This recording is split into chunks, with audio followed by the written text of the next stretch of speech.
Welcome everyone to Comics from the Multiverse, episode 271. I am Peter, and joining me as always is Matt. Hey, what's up?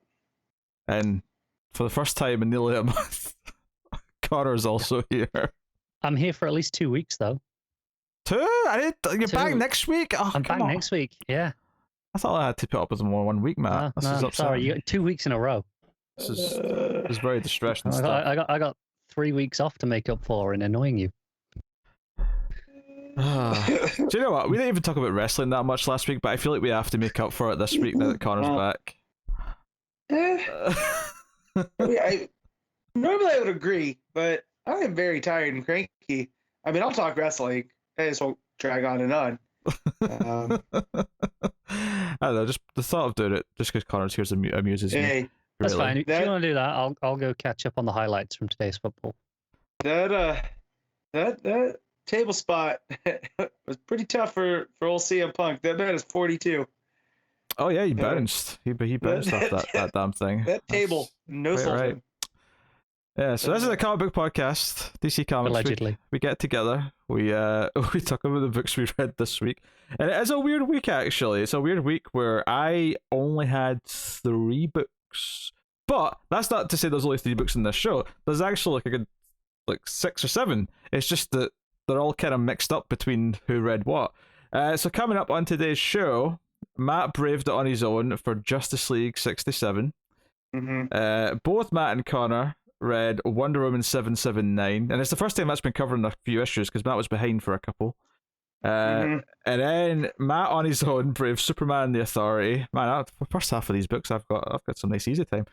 And then both myself and Connor read I Am Batman issue 1. Myself and Matt read Rorschach issue 12.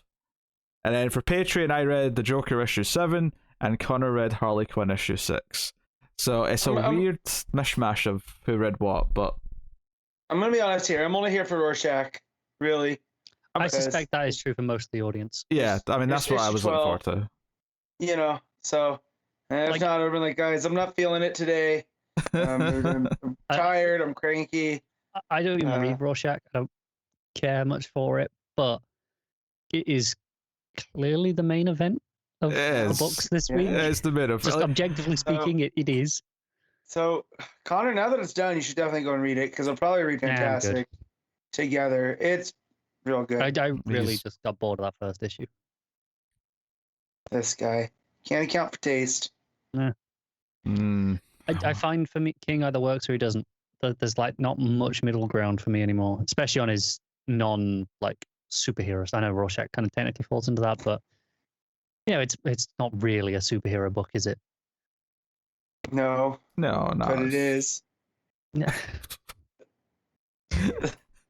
I mean, yes, but it's also not.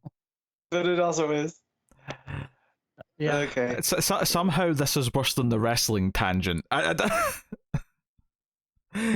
Welcome.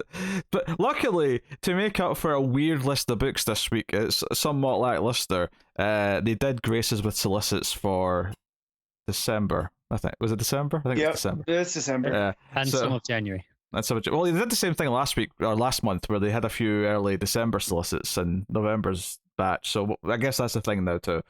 So yeah, that's what's coming up on the show this week. Before we get started, we'll give a shout out to one of our long-time listeners, Dan, who bizarrely this week decided to send us all an early Christmas present. I won't get into details, but he deserves a shout out on the show, if nothing else. He does. So thank you to Dan. Thank you. But he sent a really sweet message about what the show means to him and stuff. And it's always touching to we come on here, we act like a bunch of idiots. We talk about comics. We have maybe a bit of insight once every 5 episodes that's worth repeating. That's the one every 5 episodes I'm here. Shut up. You're giving us way too much credit for every 5. Maybe every 10, maybe twice a year. If there's something insightful. I don't know. I feel like every time we talk about a Rorschach or a Strange Adventures, there's some good insight. Yeah. But when we're talking about, I don't know, the newest Bendis book. It gets difficult to. I'm not a fan of the speculation of Bendis. There's been some. He posted some Batman-related memery that has led to speculation that he will be doing a Bat book, one of the main Bat books, not like the digital one that he did before, a Walmart one, wherever it was. No. And I'm terrified. Not the main one. I thought you were going to say they're going to give him some of his own tangent-y thing, go over there. So, don't. It might end up being that, but speculation right now is a main one. But I don't know who would be taken. Oh boy, so I know where Naomi's showing up next. And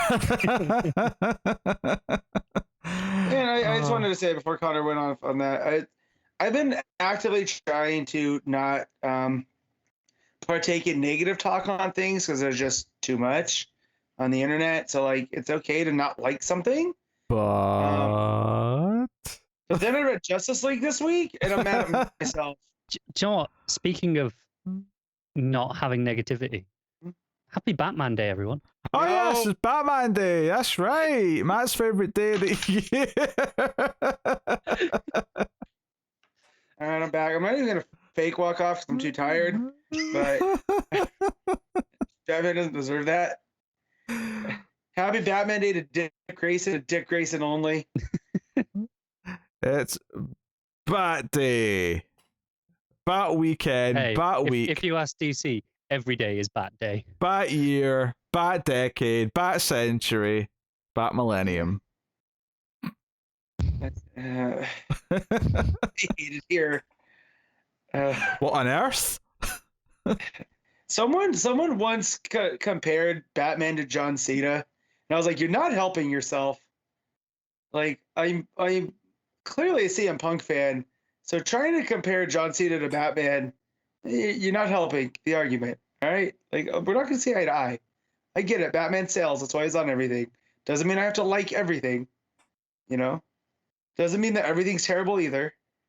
But yeah, Batman Day. Get out of here. Go to watch Nightmare on Elm Street on HBO Max. There's a big stupid banner that says Happy Batman Day. I almost threw my remote. Also, I don't get that comparison. If anything, CM Punk's more Batman-y than they're Cena talking is. about when Cena was up at the top and he was on Fruity Pebble boxes, and it's because John Cena sells. So those are like, so you're going to be mad at John Cena because he's profitable? Oh, so the only comparison was sellability. That's not really a comparison. No, because they weren't comparing characters or anything. That's like saying it was the fact that Batman's everywhere was the same as John Cena being everywhere, and comparing him to any old school like Hollywood star. It's not even that. It's like compare him to Coca-Cola. Coca-Cola sells. That brand's on everything. Right. So to be fair, and I was like, dude, you're not helping because that doesn't mean it's just because he's everywhere doesn't make it good. That's not what I'm arguing. I was arguing that at the time the current Bat book that was being produced wasn't that good, and I'm tired of seeing Batman on everything. Like, you know, if you're gonna do it, at least be good. You know, like Batman right now, like Tynan and Tamaki. You know, I'm fine seeing Fear Street on everything. I am loving Tynan's newsletter every week, spilling the beans on Batman's. He really shouldn't be saying, I don't think, if he wants to have any sort of relationship with DC in the future. You know what, though? I do think it's a different, I don't want to say backstage, that's wrestling parlance, but I almost feel like the offices are a little bit different. It's not stopped him before, but... It's true. But I'm just saying, I feel like it is a little bit different where you can kind of air things out a little bit as long as you're not, like, you know. It's like the way he's... Like in the last one, he was just talking shit about editorial, like basically for the entire newsletter, going, "Yeah, they told me and Tommaso we had to, you know, the Alfred funeral issue. They were like, yeah, we want you to split the whole Bat family up by the end of that issue, and we want them all fragmented." And they were like, "No, we don't want to do that." This was still under Didio, right? Would have been, yeah. It was pre 5G stuff. Yeah, and like basically. When he came on his run, they had the first issue out before he was still trying to get answers as to, okay, but what can I do in the next issue? What am I allowed to do for the actual ongoing storyline? This makes sense why those early issues of his Batman were kind of like showcases for all the new stuff, you know, like, because he's like, well, I can't use this, that, or this, so I'll just do my own. It was literally a case Batman of needs a massive a 3D printer that he can make cars out of. Why not? yeah. It was literally a case of he flew to the offices in Burbank and was like, "What can I do? I need to get this sorted this weekend, or it's not going to be ready on time." And they just went, "Yeah, just make it up." It was really like a mess by the sounds of it. That explains also the existence of Superman and the Authority, but we'll get there. I don't think anything explains that. Okay, No. well, obviously... No, there is. Well, obviously the main bit of news is going to be the Solicits that we're going to get to. Mm-hmm. But don't worry, because there's always time for everyone's favourite segment. It's the ComiXology Top 10. Enjoy it while it lasts. I'll find a way. I'll still find a way to have a top 10 of it. Don't you worry. I don't care if I have to go to some weird comic ranking site and just see. Do you know what it's going to end up being? The only top 10 that I can think of off the top of my head that I'll know will still exist. League of Comic Geeks top 10 pulled of the week. I wasn't actually going to say that, but that is preferable to my option. So what was your option? The site that we do not like naming has yes. Has a handful of retailers that it speaks to every week that report their sales, and they they go, oh well, these 10 stores, this is kind of how it looks across these stores on average. Do you know what, extrapolate out. I'm just going to message the Irish comic book store Big Bang Comics on Twitter and just say, hey, can you privately send me your top 10 for the Wednesday? Just so I can say it on my podcast, please. Thank you. Sure, they might do. They probably would. They probably you never would. know. It's not like it's private information for a lot of it. They're quite happy usually to talk about. Yeah, these books sell well. I see them tweeting a lot about their sales figures, so I don't see why not. But yeah, it's top 10 on ComiXology this week. Time of record. It's the usual Saturday recording. First time in a while. So number 1 is not a DC book. Is it an X-Men book? It is an X-Men book. It is The Trial of Magneto, issue 2. I remember an issue 1 of that, to be honest, but still doing that, huh? All right. Yeah, still doing all that stuff. And then there's a Star Wars book, Darth Vader issue 16 at number 2. And then finally, at number 3, we've got a DC book. Any guesses that one would like to make? Is it one of the 4 Bat books that are out this week? It is a Bat book. I Am Batman? It's actually Batman 89 at number 3. Shit, that was out. All right, 5 Bat books this week. Not counting Joker. Wait, no, Joker, is that out or is that? That was out. Yeah, that came out this week. Yeah. Then number 4 is Marauders issue 24. Is that a next book? I think that's a next book. It is, yeah. And then number 5 is Superman the Authority. Number 6 is Justice League.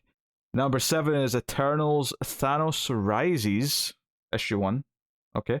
It's the main Eternals book's on a break for a few months, so that's kind of like what they're putting out in between issues. I don't know what about the way I said that made Connor think I gave a shit, but because the main book is Kieran Gillen and Esad Ribic, and it's fantastic.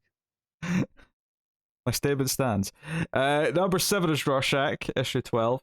Number 8 is Fantastic 435, and it's an 80-year special? No, sorry, 60-year special, sorry. Yeah, but of course it's a special issue, because isn't there one of those every week now? Yeah. It's a very expensive 100-pager looking thing like DC do. And yeah, 60 years adds up. Start of the 60s, yeah, that sounds right. Mm-hmm. Yeah, that's how years work. Yes. Well, no, because it's just the cover and thumbnail size, the 60s, like there's so much art in the number that it'll look like an 80 to me, but 60 makes sense. Why was that funny?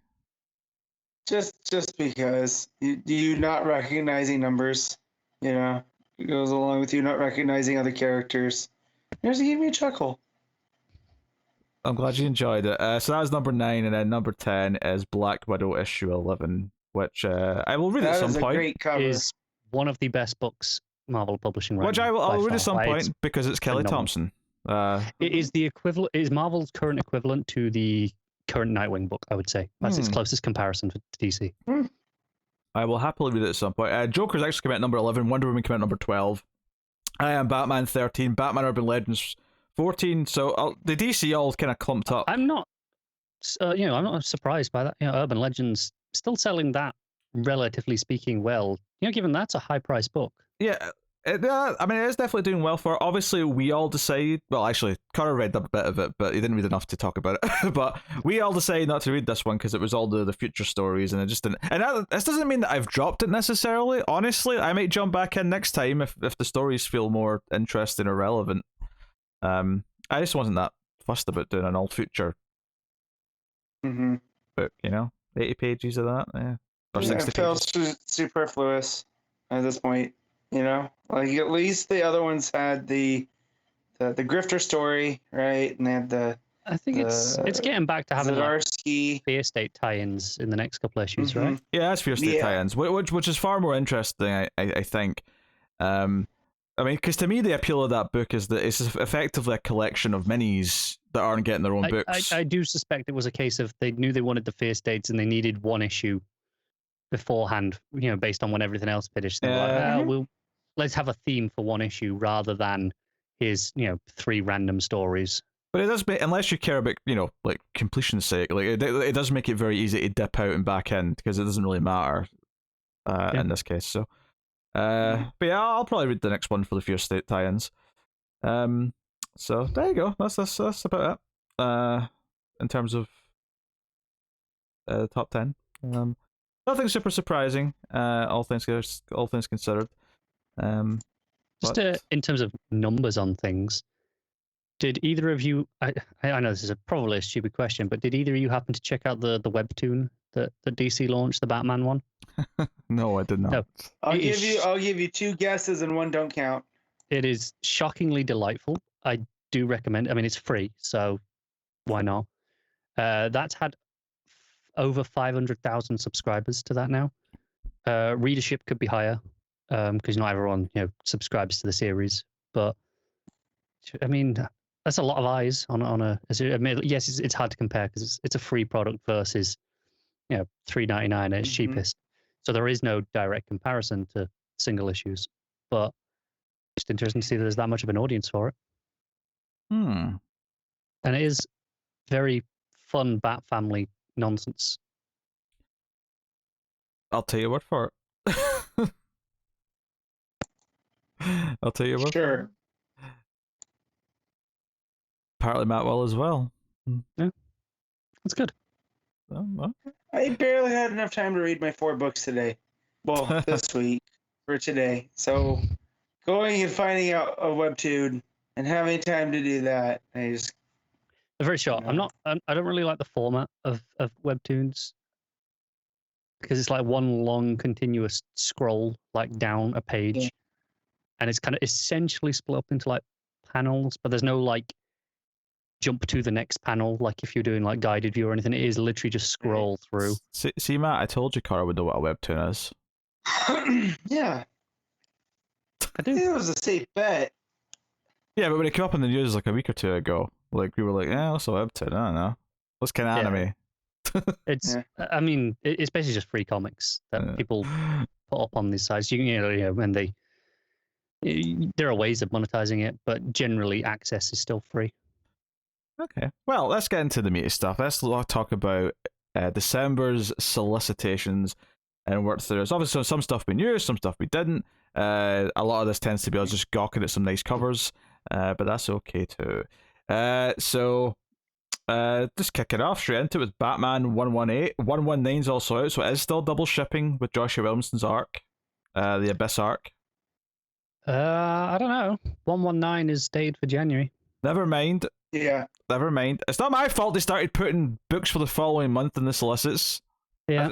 I just saw a second They're issue. a month apart, about the first week of December, first week of it's monthly. January. It's monthly. I just usually I see 2 issues of something and I just go, it's double shipping, because that used to be completely true.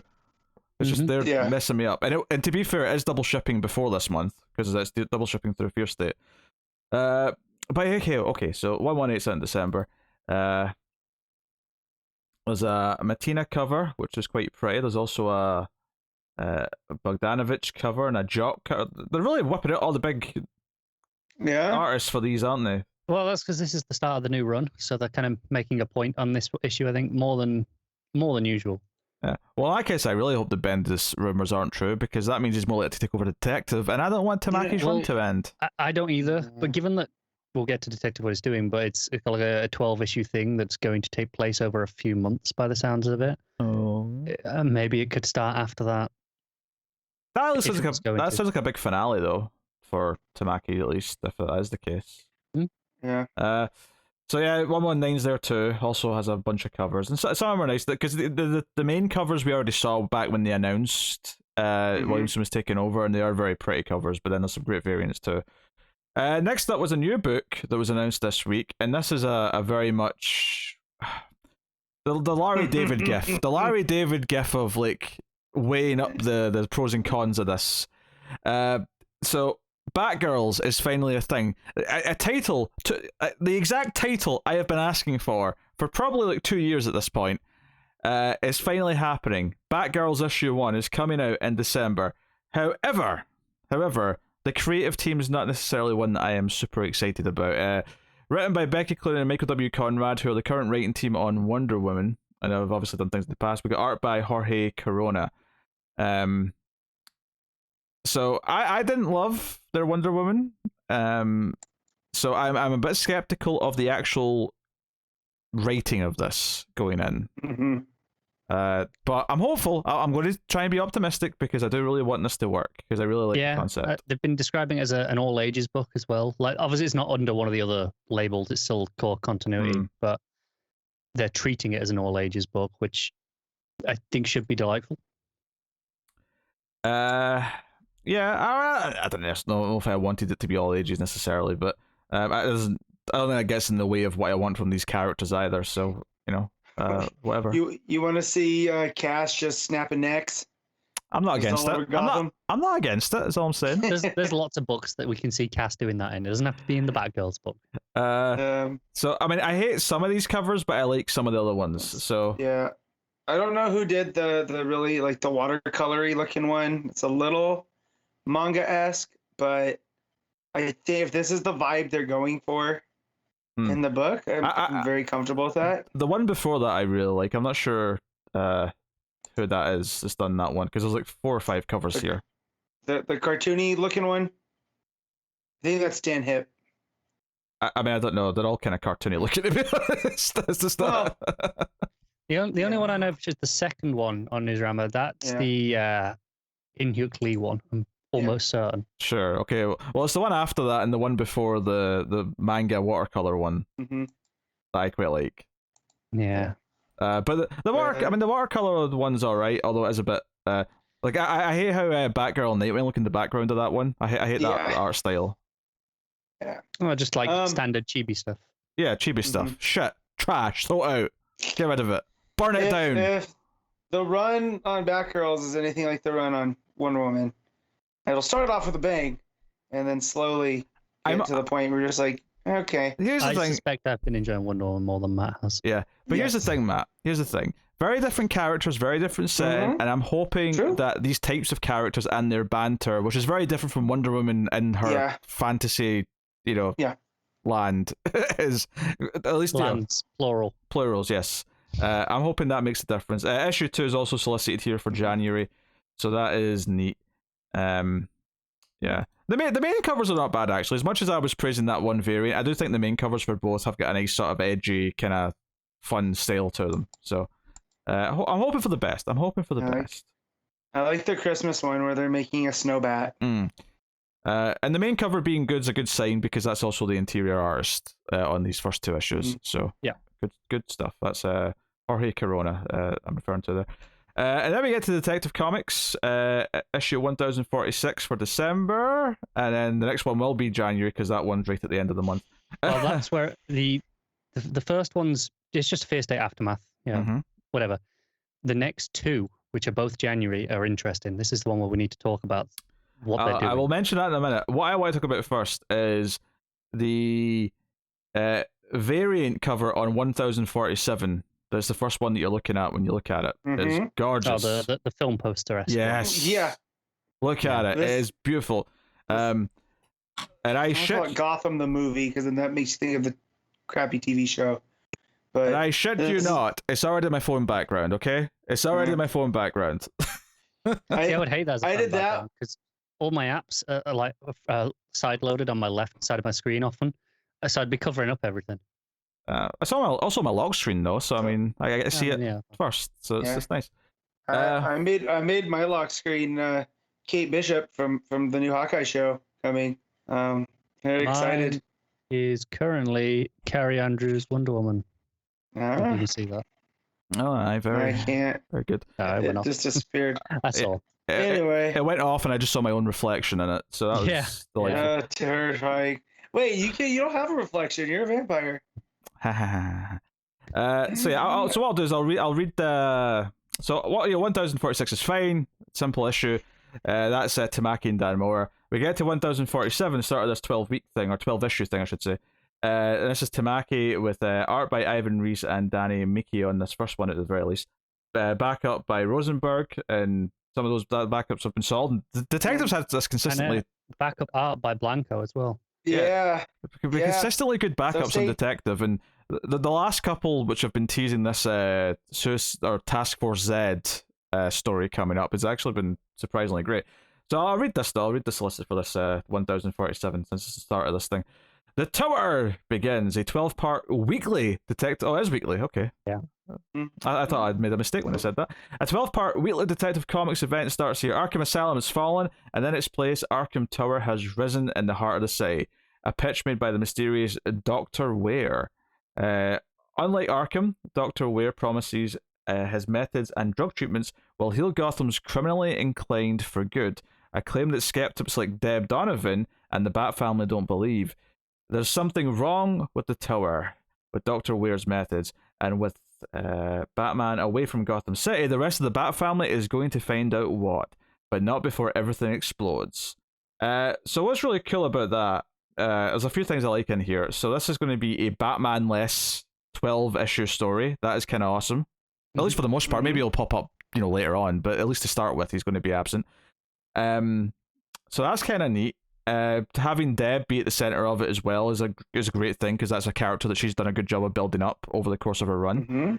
And I like all the people on that cover that we're going to get to utilize in this story. I'm loving the Bat family of this. This is all good stuff. Yeah, and it's a 12-part backup along with it as well. That is also pretty cool. Yeah. And I also like that they credit Ivan Reis as a DC Comics legend in the solicits. So that's pretty cool. Do you know what? I wonder how many of these 12 he gets through. Like, how much lead time has he had? Oh, he's not going to be on all these. Oh God, no! I wouldn't expect any artist to hit all 12 weekly unless he's been working it for a year. If anything, I suspect that they'll have do you know how that Batman arc leading up to Fear State had those little bits at the start with Batman held captive. Yeah. If anything, I bet there's something like that in this where it's the first couple of pages of each issue is Ivan Reis. Yeah. And that's all he does each issue. Because what has he been working on? Just Batman, Superman, right?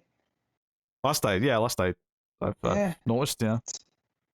So I don't know. Maybe he's had this in his back pocket for a minute, and he has a big lead time. I don't know. I mean, if this is the end of Tamaki's run, and I hope it isn't, but if it is, for the record, is wild speculation. Based off of. It is, but it's also kind of what's been happening to Tamaki across DC. I know, but that's just the thing, though. Even if this is the end of her run. Like, she's already had enough issues that this being a big 12-part finale, it feels quite nice, to be honest. Like, I won't be that upset if this is the end of her run. No, and it's about replaced by Bendis, but yeah, yeah, but that's a separate issue. There's an issue of her run ending, and then there's an issue of who it is taking over. Those are two different things. Yeah, and I like that it's about Gotham as a whole. It's not just Batman, right? It's not just around him. It's actively not Batman. And if anything, it tells us maybe a little bit of what to expect from the new Bat book with Batman not being in Gotham, right? Yeah.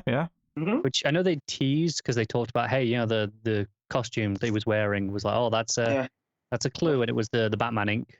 Yeah, he's Williamson signed it back to Batman Inc., which is one of my favorite eras of Batman. So is he going Heroes? Again? Yeah, that's one of your favorite eras of Batman. The Morrison Batman run with the Club of Heroes and the Black Glove, and all that stuff. So good. It's Oh yeah, great, but do you like Batman and Robin, or do you actually like the series Batman Inc? Like, what are you talking about here exactly? Oh, I'm talking about that era of like A not whole just Batman time period but, that while Batman Inc. is going on and that stuff is happening. Okay, all right, okay.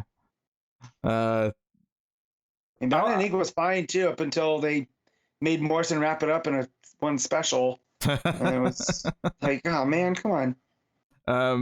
No, I'm hyped for this. I actually really like the sound of this 12-part story, and obviously only the first 2 issues are solicited here.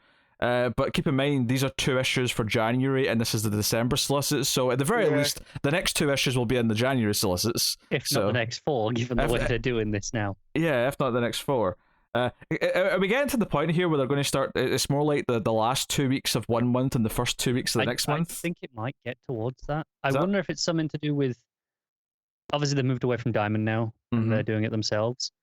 I wonder if it's kind of getting towards like, this works better for their schedule. Maybe it is. Maybe it's going to be a case of we don't think of it as December solicits, it's actually the December-January solicits, and then it's the January-February solicits, and then so on. Speaking Did I see something on Twitter this week that Marvel was leaving Diamond too? Oh, they already have. Yeah, they've gone to Penguin Random House, I think, for the most part. And same with Image. No, Image are the ones that are basically the only ones still left. IDW this week announced they're going to IDW. That's who it was. Because we talked about the news of Marvel leaving on the show. Maybe you were just not here that week, Matt. But that was a few months ago. I think we talked about that going to happen.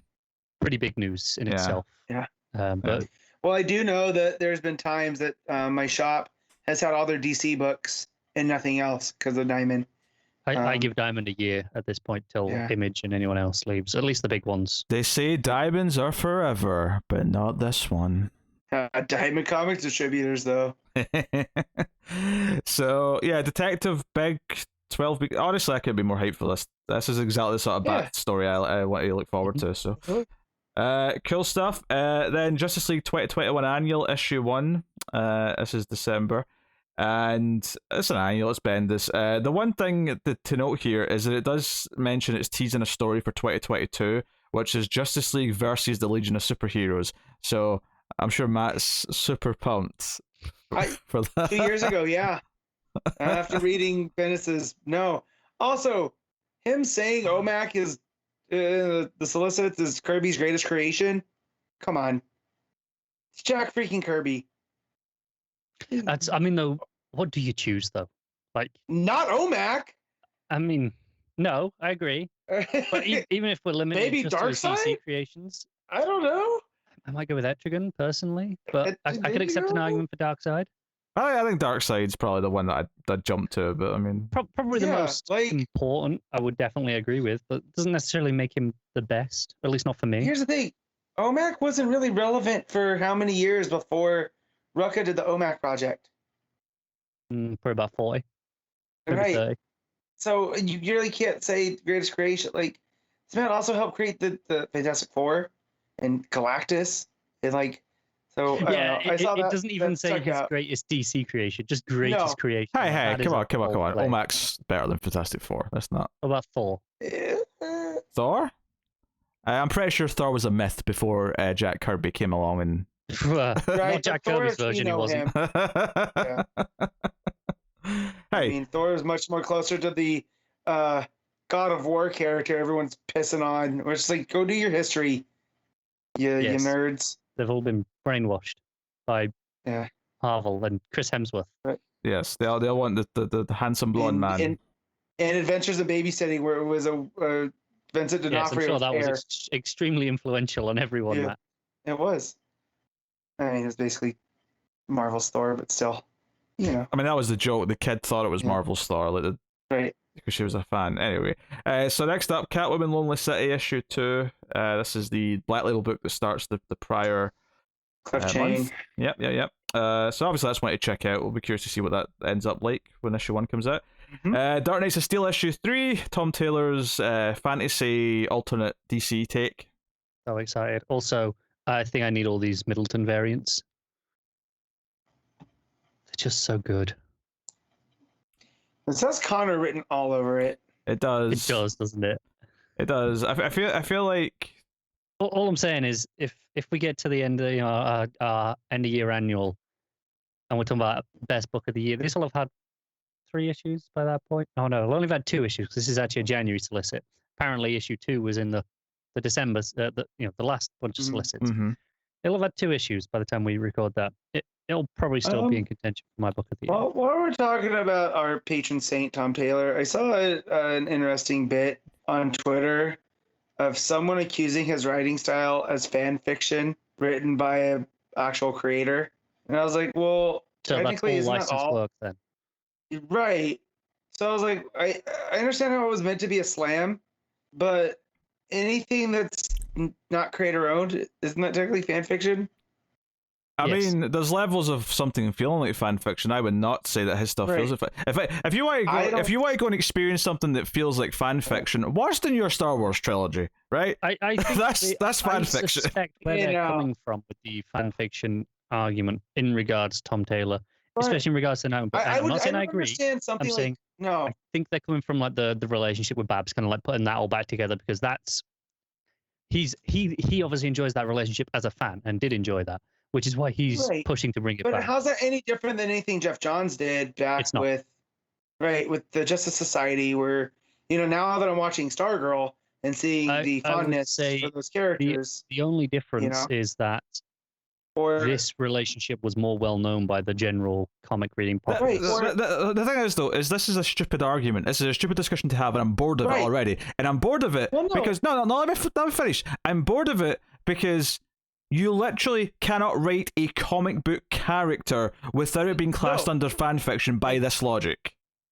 Right. You can't. Well, that's what I'm saying. What about Morrison and all of his stuff, which is all based in old legends and concepts that are established already?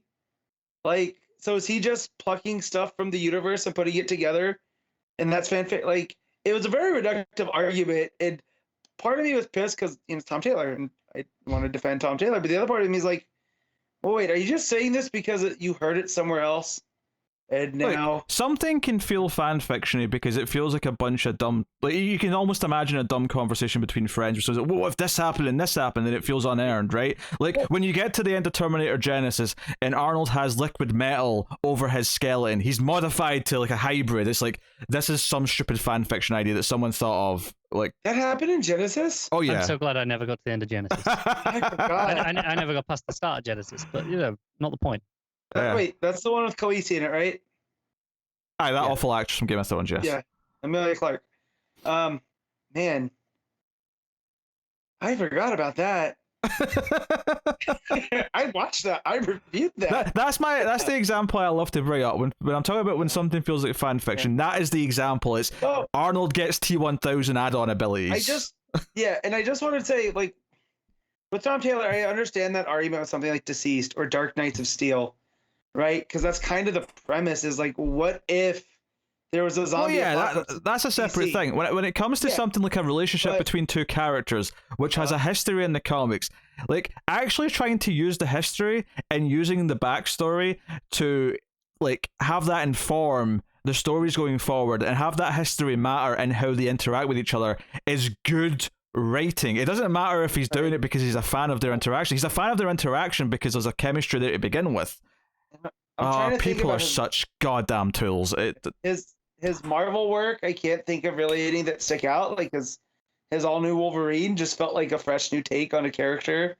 Of course, we love his Nightwing and whatnot. Suicide Squad. I can't think of any, fan servicey. It was a stupid internet comment that, like I said, that relationship is literally the only way I can even think to rationalize where they're coming from. But I do not agree with it anyway. Right, and that's why I was like, I'm just gonna let this go. And this is where I'm like, I can't let it go because you had to bring it up on here. Well, no, but I wanted to pick your guys' brains on it and watch Pete freak out a little bit. Yeah, it's always fun. People are idiots and morons. That's the end of it. This is Tom Taylor writing a book that is definitely not for me, but I'll give it a fair chance because it's Tom Taylor. So when he does either a horror book or like a cyberpunk book or I don't know, there's probably like 100 different things you could say is made just for me. Man, But here's the thing: Future even if you Batman- don't like this, you've still got multiple Tom Taylor books every month right now, so it's that's true. fine. Nightwing's the best book right now, so it's fine. Like, Future State Batman was very close to Batman Cyberpunk, and now I want to see what Tom Taylor would do with like Neo Gotham in that. So next up, we get a Black Label book. We get a new Swamp Thing. It's called Swamp Thing Green Hell by Jeff Lemire and Doug Mankey. I did not know about this until 10 seconds ago when I scrolled down to look at this. I did not know about this, and I'm already in. Oh, I was gonna say, speaking of things that are up Pete's alley. Yeah. This is going to be Lemire's last DC or Marvel work for the foreseeable future. He's spoken about having some problems with editorial on both sides. This was in the works before 5G. This was what he pitched as one of the books, and it's more like his Black Label book now. Yeah, this feels like an extension of his Animal Man. So. Yeah, but, I mean, this is a 3-issue prestige Black Label book. I'm in. I'm in. I like Swamp Thing. I like Jeff Lemire. I'm in. So, and you like Doug Mankey. And I like that. I mean, he's not like Jeff Lemire, where I see Jeff Lemire and I'm like, oh yeah, but he's not like Jeff Lemire, where like I see Jeff Lemire's name, I'm like, yeah, I'm probably going to check that out just because it's Jeff Lemire. Doug Mankey's name on a book on his own is not enough to. Yeah, but look at that cover that he's done there. It's a very pretty cover. I'm not denying that. Yeah, but look at that variant though. Okay, I'll look at the variant. Yeah, that is very nice. It's ain't bad. Yeah, that is real nice. So that's Swamp Thing Green Hell issue 1. Then we have World of Krypton issue 1. This is Robert Venditti with art by Mikel Avon Oming. 6-issue miniseries. This is starting in December. I'll read the description of this just because it's such a unique looking thing here. A modern telling of one of the most storied periods in comics. Krypton is a utopia admired across the universe for its achievements in science and culture, but its shining towers and regal people conceal a planet rotting at its core. When a catastrophic event befalls Gotham befalls Krypton's natural. It's Batman Day, okay? Something made. When a catastrophic event befalls It's your fault. Krypton's natural world, it points towards a mass extinction in the making. Yes. So anyway, so this cover is very there's a movie called Things to Come from the 30s that I'm thinking of here. It's very like retro future kind of vibe, like that sort of Art Deco science fiction kind of style is what it's going for. 6-issue mini about the days leading up to the destruction of Krypton. Yeah. I'm into it. We know it's going to have Jor-El, Zod, and a young Kara in it. All the names you'd expect, really. Yeah. So I'm all for it. Wait, is this Pete somewhat interesting in a Venditti book? Yes. I am somewhat interested. It's been a while. I mean, I gave Superman 78 a chance as well. It was all right. Not enough that I really feel like I need to read it. At any rate, Superman, he has such a take on the character that this instantly interests me. Just to see the final days of Krypton play out, like over 6 issues. So. Yeah, that's interesting. Then we got One Star Squadron issue 1. Mark Russell writing. Steve Lieber on art. Yep. It's the Jimmy Olsen team, isn't it, right? No. No. Fraction. That was Matt Fraction. Yeah. Oh, you're right. Although Mark Russell's. Yeah, I think you can see why I'd mix. Given the style of that book. Mark Russell sometimes is like NPR Matt Fraction. Like there's always a political subtext to Mark Russell stuff, and there's always that satire. Whereas Fraction just writes stuff that's kind of zany in that Silver Agey kind of way, but makes it work for today. This is a 6-issue mini called One Star. If this is a squadron of 1-star characters, where's Guy Gardner? Well, he's not 1 star, so he wouldn't be there naturally. Honestly, given that this is probably the closest I'm going to get to a modern I Can't Believe It's Not the Justice League book, I suspect that's the angle that this is going for. I wouldn't have been opposed to having Guy on this team. Yeah. Alright, 1-star wonder. I agree. So Okay, sir. they're mixed set. So we got some of the collections here for this the Maelstone stuff. Static Season 1, Maelstone Compendium 1. It's all the older stuff. All the other stuff. That's 1,300 pages in a paperback. That just sounds like a spine. That's a compendium, yeah. Be creased to madness. We have Represent, which is a Was the digital thing. okay. I'll take your word for it. There's some random trades here. Yeah, Absolute Doomsday Clock is here. We'll get more single issues, right? That's can't There's be the loads more, yeah. Let's keep going. I was going to scroll It past starts the at trades. Action 1038. Yeah, I was going to scroll past all the trades. Why are they all here? Right. Oh, here you go. Right. Action Comics 1,038. I was about to say 10,000 there. That's Matt's fault. So I don't know what to say here. It's just it's Johnson's run continuing, which is good. Aquaman. I saw someone say the other day that it's a shame about Action Comics. It's the only bad super book right now. I'm like, what is wrong with you? Who said that? And why? Where can I fight them? I don't know if it was on a Facebook post or if it was on a Twitter, but they basically said that they can't wait for this War World stuff to be over because it looks like it's going to be terrible. It's just like not even started yet. It's great. I will hear none of it. The heights of stupidity that exist on the internet give me a migraine. I mean, this is more bad taste than stupidity. I mean, this person could be a physicist for all we know, who just has really bad taste. I don't know. If you think Philip Kennedy Johnson's not writing well, then I don't think you should be anywhere near a laser. That's just me. Someone print that in a shirt. So Aquaman: The Becoming issue 4 coming out. That miniseries continues. Look at that water dragon. That's sick. As does Aquaman Green Arrow Deep Target issue 3. That's there. Arkham City: The Order of the World issue 4. I am very looking forward to trying this. Having seen a couple of the previews, like little bits of preview art in newsletters. Oh boy, this looks incredible. Yeah, I just want to say, I'm excited for this. Anytime I see Dan Waters' name, I automatically think of Connor, and I hate it. I mean, I've not even I've not read that much from Dan Waters yet, so I'm not as all in sold on him. But everything in this book's kind of giving me vibe wise from the covers. Have you seen the design of the 10-eyed man? I've not seen the design of the 10-eyed man. When you get a chance, go to Dan Waters' Twitter. I'm sure he posted it relatively recently. You should be able to find it on there. It's this book is going to do things that we all enjoy. Okay. Confident. Okay. I'm in anyway. Them mimicking the Arkham Asylum cover and text and stuff for the font. The logos and stuff. Yeah. I'm in. Batman 89 issue 5 that continues. Issue 6 is here in the Solicits as well for January. Batman vs Bigby: A Wolf in Gotham issue 4. That's for December. Batman Urban Legends 11. This is for January. This one. So I'm just trying to see if there's anything particularly noteworthy about this issue. All of them. They all look great. Batman and Zatanna. Yes, please. Okay. An Ace the Bat Hound story by Mark Russell. Okay. Yes, please. And a Catwoman tie-in by Ram V. Catwoman and Fear State tie-in. Yeah. Actually, what's interesting, there's only 3, so that implies that there's 3 20-page stories as opposed to the usual 2 20s and 2 10s, right? Yes, I think so. Mal looks really confused at me saying that. No, because I'm reading I'm trying to match up the numbers, and there's a lot more artists here too. So I mean, that could have multiple artists. On one story, who knows? Yeah.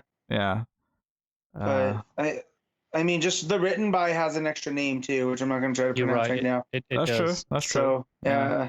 Because usually if they're co-writing, there's an ampersand, not a. Maybe there's maybe there's a 4th story they've just left out in the source. Maybe they've not solidified it yet. Maybe there's a reason they don't want to tell us. Maybe spoilers. Black Manta issue 4 by Chuck Brown. That's still going. Issue 5's in here, Solicits as well for January. Blue and Gold issue 5 for December, and then we got Catwoman 38 for December. So that's cool. Fear State Aftermath issue. Unsurprising. We got Crushing Lobo issue 8. That's still going. Not that any of us are noticing. Oh, there you go. I mean, it was an 8-issue maxi anyway. That sounds right. But I mean, let's be honest. I've not really. Yeah, and you claim to love Mariko Tamaki's work. I do, but it's Lobo. It's Lobo and Crush. Crush. Yeah. I mean, I feel like if it was the wrestler Crush, I'd be equally disinterested. Well, Pete, that's a deep pull. That's deep. The real question is, Birdman Matt. and Demolition. Well, I wasn't even thinking that. I was thinking of like a Hawaiian Crush when he put on the bright colours. Man! And then he became one of the disciples of Apocalypse. There's layers to Crush. Yeah, all these Brian different eras. Crush Adams. Then we got DC Horror Presents Soul Plumber issue 4. I'll check out issue 1 when it hits and see if it's worth reading. But yeah, it's a January one. That's a January one. Sure. What the hell is that? That solicit? Solicit? That's the solicit for Soul Plumber. Just collection of words. Things get weirder, grosser, and more biblical as Edgar and Elk follow Blorp's trail. Blorp. Yeah, Blorp's trail. Blorp's trail. It sounds like someone had a stroke halfway through writing the solicit. Yeah, that's what I'm saying. Like, it's an odd collection of words. I'll check out issue 1 of Soul Plumber. It's just weird enough that I'm curious. I get DCV's Vampires, issue 3. This is the Tynan last hurrah book. So, which he's only plotting, not actually writing. True. Matthew Rosenberg, though, is not a bad guy to be scripting, though. Oh. No, so, not at all. You get Vampire Wunderwoman on the cover. So the Matina variant is a vampire. Oh yes. Don't like that. A vampire Vipperman, yes. Yeah. That's the gimmick. You have kind of looks like Morbius. Which is that still a movie that's happening? I believe so. Allegedly. Jared Leto apparently is Morbius. Shoot. I also forgot Carnage was coming out. And that's out in like 2 weeks. Oh, yes. There's Venom 2, which is only 90 minutes long, apparently, which is weird for a comic book movie these days. Hell yeah. I got movie news is that supposed to Bond be. is almost 3 hours and Carnage is an hour and a half. I know what I'm seeing first. What did you say was Double almost? bill, bitches. What did you say was almost 3? The new Bond. All right, because apparently the first cut of the new Batman movie is almost 3 hours, but that looks so good that I'm like, yeah, pump it into my veins. Give me all 3 hours of Matt Reeves Batman. Give it to me. But Bond. I'll give a shit about Bond. I'll give a shit about Bond in the slightest. Deathstroke Inc. issue 4, that's coming out in December. That's in the solicits. Future State Gotham issue 8. So that's still going. Future State Gotham issue 9 is also in the solicits for January. We got Green Lantern issue 9 for December. So coolio.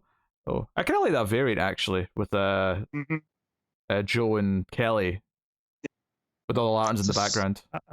I'm not sure I like it, but I can see why it would appeal. Yeah, I'm into it. It's got a bit of a maybe an acquired taste style. I think I need to see like the full quality image and judge it properly. So I'm gonna hold off. Hardware season 1 issue 5 is out in December. Harley Quinn issue 10, also December. And then we got Harley Quinn the animated series Eat, Bang, Kill Tour issue 4, December. 5 of that out in January. So I gotta read issue 1 still. Someone compared it, called it Batman meets Venture Brothers. And the show in general. Yeah, that's brilliant. I think that was Mitch Gerrards that did that. Oh, okay, there you go. I saw that earlier in the week. Okay, this I'm telling you, this week is all merged together. I'm not even sure what today is. Yeah, I'm pretty sure it was Mitch, or at least he responded to it, which is why I saw it. If it wasn't him that said it. Yeah, then we got Human Target issue 3, Tom King's next big mini. So cool. But Connor won't be reading because he's a punk. But it's got my favorite Justice League team, so I'll definitely try it at least. I don't like what this is. What the solicit is hinting at. I'll tell you that much. Uh-oh. I just read it. Uh-oh. Uh-huh. Oh, I can't wait. This is now the most anticipated Tom King book that's ever been written. You He's like 5'7". He's really high. I really hope the abusive ex is Kai. No, finally, someone's seen that prick Guy Gardner for what he is, and we can delve into Everyone it in knows this he's book. a prick. That's why he's lovable. Yeah. I Am Batman issue 4, as is issue 5, also here for December and January, respectively. Icon and Rocket season 1 issue 6, Justice League 721. Still Bendis for the record, just in case anyone's looking for a change. But he's adding the Royal Flush Gang, which I was like, okay, Bendis, now we're talking. Get that Sidmar Utopica BS out. Give me all the Royal Flush Gang, please. Oh, do you know what? Like, It's the high bar of every Justice League. part of me the Royal was Flush Gang. part of me was thinking there, like, maybe I should go back and read Justice League. And then Matt just reminded me what the story's about right now. Don't. And I'm like, oh, I'm so glad. I've never been happier. I'll be honest. I thought Matt dropped it already. I'll sum it up. in a few words, and then you'll be good. Okay. Justice League Incarnate issue 2. Yes. This is the Williamson and Dennis Culver book. Super Demon. Yeah. This of course is the follow up to Infinite Frontier. So it might be might be appointment reading for the future of DC's overall world. So if you are interested, and I don't want to spoil anything, go read the Solicit, and there's some big things at play that I feel like in the before times would have been a bigger deal. Mm-hmm. But now we're in this Infinite Frontier, pun intended, and it doesn't seem like that much of a bigger deal. But I'm big. Wait, I don't want to have spoilers for the book right now necessarily, but Connor wasn't even here for issue 6 of Infinite Frontier. Did you like the ending? I don't know if I've read issue 6 yet. Okay, there we go. Look, I had like 3 weeks of books to read, and I was prioritizing the ones that. Yes. I've read up to issue 5. It will be important eventually. So you should read it. I will. I'll read it before the next issue. But there's 7 issues, right? Or is there only 6? Gary Frank has done a cover for this one, so. Always interesting, yes. Yeah. So we got Justice League Infinity issue 7. That's the Matties and James Tucker book. Mm-hmm. Legends of the Dark Knight issue 8. Nightwing 87. Which with people, its gimmick. It's got a gimmick. People were hyping it up on Twitter this week. Which is one continuous image. Now, are they implying that this folds out the physical version? No. No. The idea is if you got the digital version and copied every page, that's fine then. Just stitch them together and you so can scroll it's through essentially a comics oneer, right? Yeah, it's a one take. Yeah, I'm you okay still with that. Turn the pages, but I think it essentially means that everything will be a double page spread. And you will just turn through. I know in the article announcing it, I don't know if it was a Newsround one or someone else, but they actually had an example of like, here's the first, like, the preview pages, the first like 3 or 4, and they stitched them together and, put it sideways. So if you just turn your phone and scroll through it, you like saw like as intended with the continuous image. You have to turn it sideways because it was double page. I mean, I love a good one-shot scene in a movie where the whole thing's one take. So, I mean, if they can capture that magic a little bit, then sure. Obviously, it's a little bit different because you are still turning pages. You're still having to cycle through things. But what? Off the top of your head, what's your favorite oneer that you've seen? That's a good top 10, Matt. Actually, that's a good top 10 idea. Okay. Oh, never mind. But no. But I mean, do you know what's going to be up there for me? What? I don't know if it's number 1, but Quarry. Yeah, I know what you're talking about. That scene from the Quarry finale. Yeah. Oh, if we're on TV, I mean the. Oh no, but that's detective one. Yeah. It's all right. I don't love it as much. It was tense as hell. It's got nothing on Quarry. Yeah. Gotcha. So I mean, sometimes it's like obviously the impressive ones are the ones that move around during like a fight scene or something like that. But sometimes when it's just like there's a great scene in Shane. Not Shane. Sorry, that's just Steve McQueen. When in Steve McQueen's movie Hunger that he did with Michael Fassbender, there's a scene in the middle of that where Michael Fassbender, who plays a prisoner, has a meeting with a priest, and it's just them sitting across the table from each other talking. And they shot the whole thing. This is like a 20-minute dialogue scene with just them talking back and forth in one shot. It never cuts. It never does anything. And they rehearsed it like in the hotel the night before, like to make sure they had it down. Yeah, that's impressive in a not technical way. Yeah. That's less technical that's and more performance. Yeah. Performance and writing, because I mean the dialogue has to be good to make you interested. It's no different in that point to essentially just like a good stage performance, right? In a way, yeah. But the part of the power in it though is because it is in a context of a movie where it is like a movie until that scene, and then it just goes like that, and then that feels different because of it. And then you've got like the other end of the scale. You've got things like 1917, where it aims to feel like one take for virtually. It's kind of weird judging that though, because obviously there's a lot of tricks to stitch it together because it's not really one take. But there are a lot of long takes that if you took any one of those individually and put it in another film, you'd say, yeah, that's a good one. I mean, it has to be, if you have to pick one from that movie, it has to be when it hits nighttime and all the smoke and the light from the fire. The buildings are on fire. The hellscape. Yeah. That said, them going out into no man's land is also really good near the start. Look at Tom Taylor making us talk about movie stuff on here. Well, hey, what a dick. It's so it's such a natural thing to compare comic book sequencing to movie editing and cinematography, because even though you do different things, you effectively try to create the same feelings by the different techniques. Well, James Gunn put up a picture this week of his, I think it was from the Suicide Squad, his God damn, I can't think today. Storyboards and he's gonna bind them and make a book out of them for himself. Okay. Parasite did that. It was like two compendiums worth of stuff. Yeah, there's he just had to, because there's a winner in that. It's a winner when well, not to get too spoiler in, but it's just what's Idris Elba's character? Not Deadshot. Not Deadshot. That's what we call him.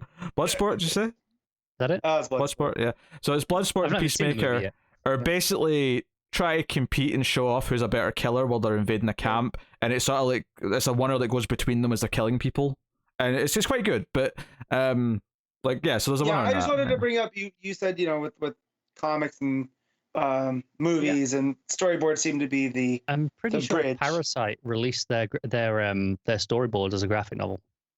Oh, that's cool. I'm like 80% sure of that. Yeah, and that winner in Suicide Squad, I won't spoil it, but the dark joke of it at the end of that scene when you realize what's just happened is really good. So it's very James Gunn. It's very James Gunn. It's like so James Gunn. So anyway, Pennyworth.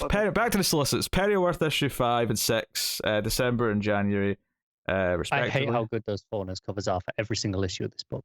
I have no interest in reading it, but I agree the covers are pretty good. This 5's great, right? But 6 is that's a pulp book cover. 6 is a better cover and it's a better piece of art. I like 5 in the it's really smart, like what they've done to manipulate the Union Jack like that. But 6 has got a better that's like something you put in your wall. If I like this book, I would maybe get that for like a poster. But now, is this an adaptation of the show or is it meant to be a sequel series? Yeah, it's like in the world of the show, I think. Continuing on or set before it's something, but it's not an adaptation. None of us have read it, so we don't know for sure. Well, I don't think any of us watched past the first episode of the show. No, and I wanted to. I just don't have time. Refrigerator Full of Heads, issue 3. So it's quite a cover. Yeah, it's a stag with a head. Why not? Yeah, so it's a great big bushy beard.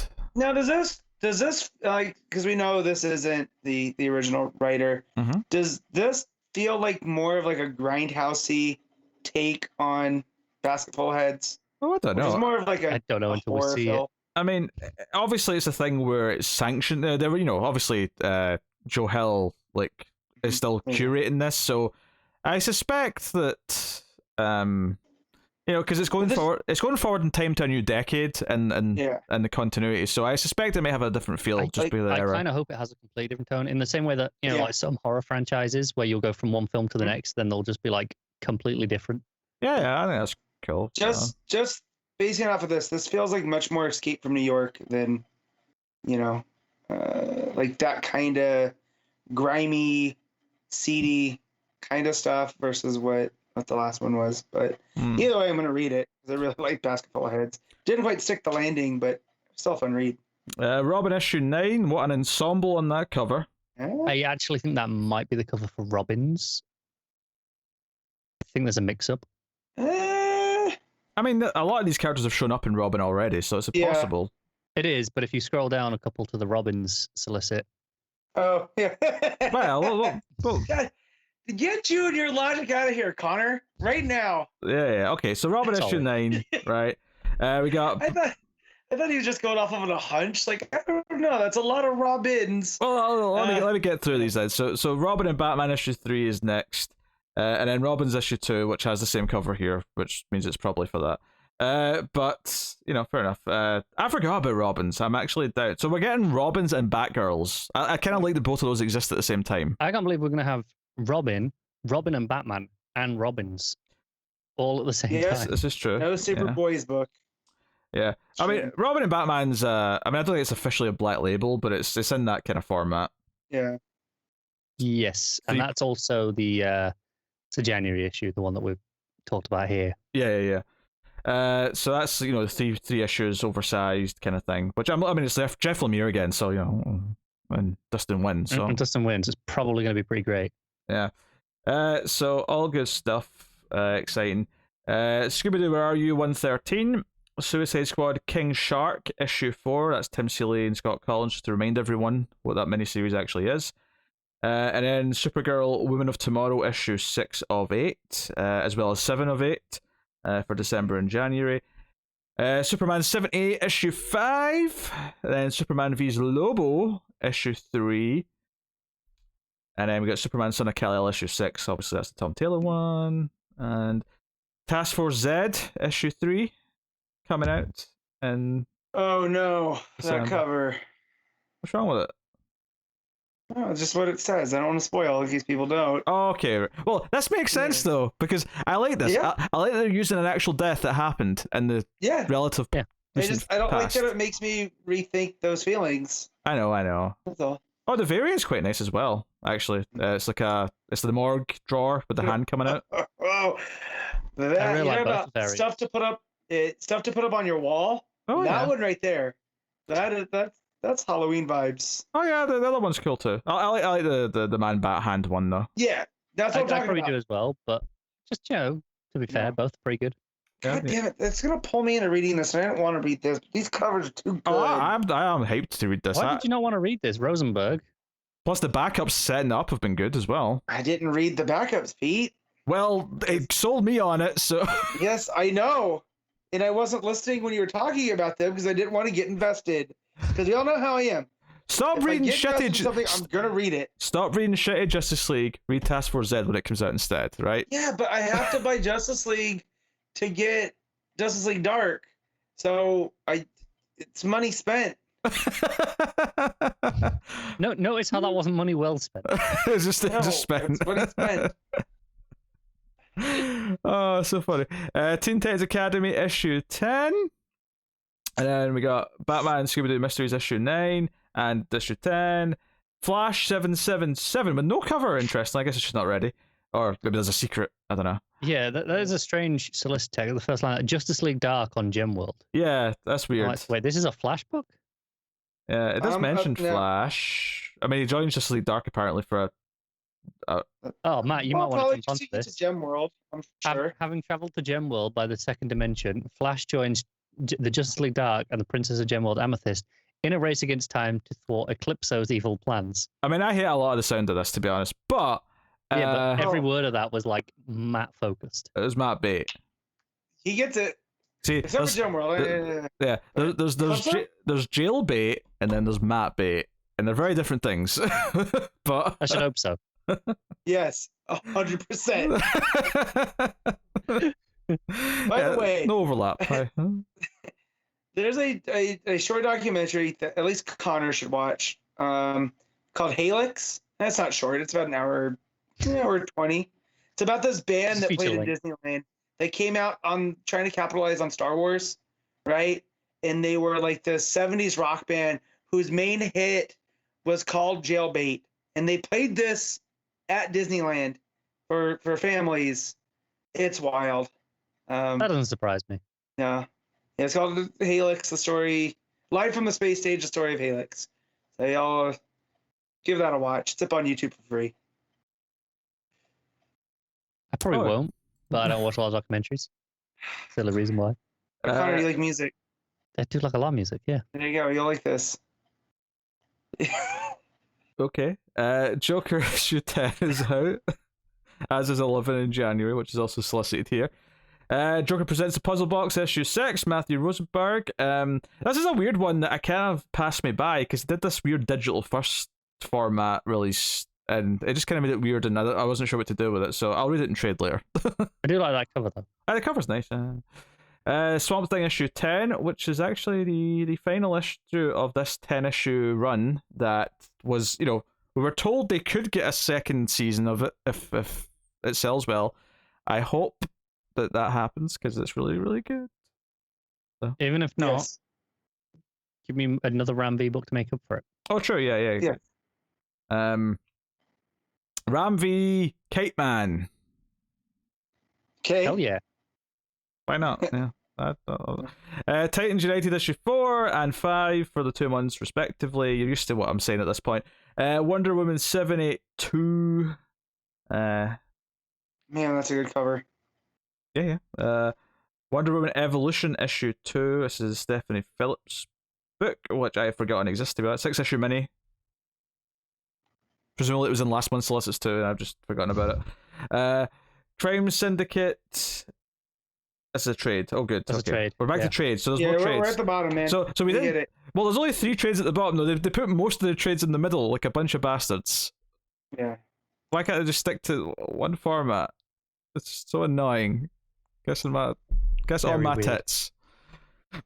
All right, there you go. So, any final thoughts, feelings, things to share about Solicits? On the Solicits, no, that seemed like a lot of books, but it's hard to know because half of those were for January, but then also there's a bunch in the last bunch that were for December. That is true. Who knows anymore? Also, I think the positive thing here is that there's a couple of interesting new books, but for the most part, all the books that I currently like seem to be getting even better by the looks of it as January rolls in, as December and January roll in. So that's good news. We'll leave it there and go forth. Okay. You mentioned there was a bit of news, Connor, that wasn't in Solicits. There was. So in Batman Urban Legends, issue 7 from this week, Jackson Lansing and Colin Kelly had a Batman Beyond story. And at the end of that, it said to be continued in Batman Beyond Neo Year, issue 1, coming April 2022. Neo Year. Yeah. Neo, that's pretty funny.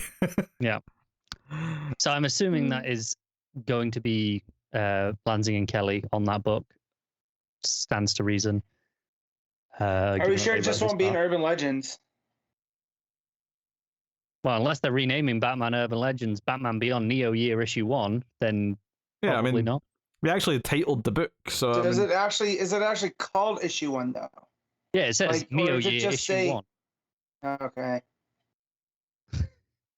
I was saying maybe it's the first part of the story. That's why it's still, like this was the zero issue. I get where you're coming from. Yeah. But I did think I made it clear. Gotcha. Matt's looking for a conspiracy where there is no conspiracy. Yeah. This is like it's called being an American, Pete. Look it up. There's an apple in front, but is it an apple though? No. Are we sure it's an apple and not an orange in disguise? Could be a TV. Yeah. So there's a new Batman Beyond book coming in April next year for people who like Batman Beyond books. The book that won't die. Yeah, it went for like 50, 60 issues, didn't it? It went a long time, yeah. I mean, it's been gone for a while, so it's not like it... I mean, it did die technically for a bit, but... Yeah, but it went longer than most of the Rebirth books. It did. It lasted a surprising amount of time. I can only assume that it was Dan Jurgens who was writing that. I think it was almost exclusively Dan Jurgens the entire way through. I can only imagine that, much like Lobdell did, he had dirt on someone and was just allowed to keep writing Batman Beyond. he's got pull of having done enough big stories that have sold so well over the years that gets a bit of leeway on. Yeah, you can have this story. And I think people just like Jurgens, regardless of some of his opinions on comics and whatnot. I think people at DC just like him. Yeah. So I mean, he's been around a long time. He's probably one of those guys who. I mean, I think some of his writing's solid, and I've enjoyed some of his work here or there. But it strikes me as one of those workmen who he comes in time. He's not too expensive, and he's easy to get on with. And he gets the job done. Yeah. And all those things add up to just being, I've often had that theory about Zack Snyder of all people, that the reason why people seem to like working with him is that he's nice to them, he's easy to work with. The end product, we were all very critical of what his actual artistic product is, but that doesn't mean he's not a good, boss, for lack of a better term. We have never said he is nothing. As far as I know, he's a lovely person who everyone, would have a great conversation with, a great working relationship with. That may be very true. Yes. Yeah. I mean, people do, like, when you see the stars of the movie, they have nothing but great things to say. And it feels real. It's not like they're putting it over. I'm sure that is genuine. And so I have nothing against the man. You have to like his creative output, Yeah. Well, just not to spit us off at the topic. It was just, I get that vibe from Dan Jurgens, and he's one of those guys. I think it's fair to say as well that it's not exclusively like people like Snyder who we have those. Because I know Pete said before about Del Toro that doesn't really care for much of his creative output, but I was gonna would be him amazing to sit and chat with about films. Yeah. Like, why did you put wrestling moves in Blade 2? I want to know. I know you love wrestling, Guillermo. Not you, Guillermo.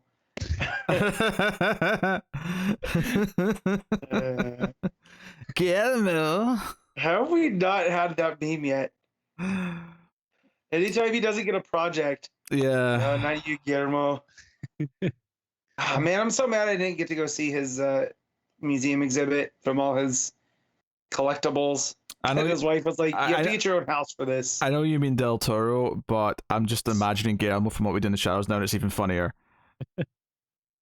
all his vampire stuff. I'm like a vampire master.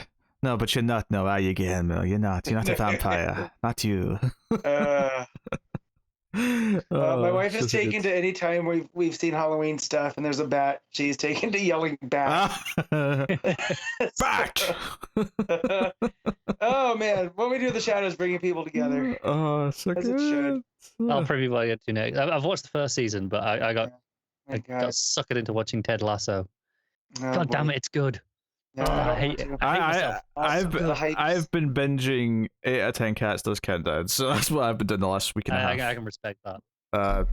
So Pete had to take 10 minutes to explain to me what this was last. Yeah, I had to explain to Matt what it was. It's a very yes. You said to almost anyone in Britain, and they'll be like, "Oh yeah, sure." Because it's a weird thing to explain because it's a game show, but it's not the real game show. It's the First, you have to explain. Wait, were you already familiar with Countdown? No, of course we've already done this. I don't need. No, I'm not going to explain again. I just wanted to know if you needed to explain Countdown first. And then I did. Yes, I had to explain Countdown.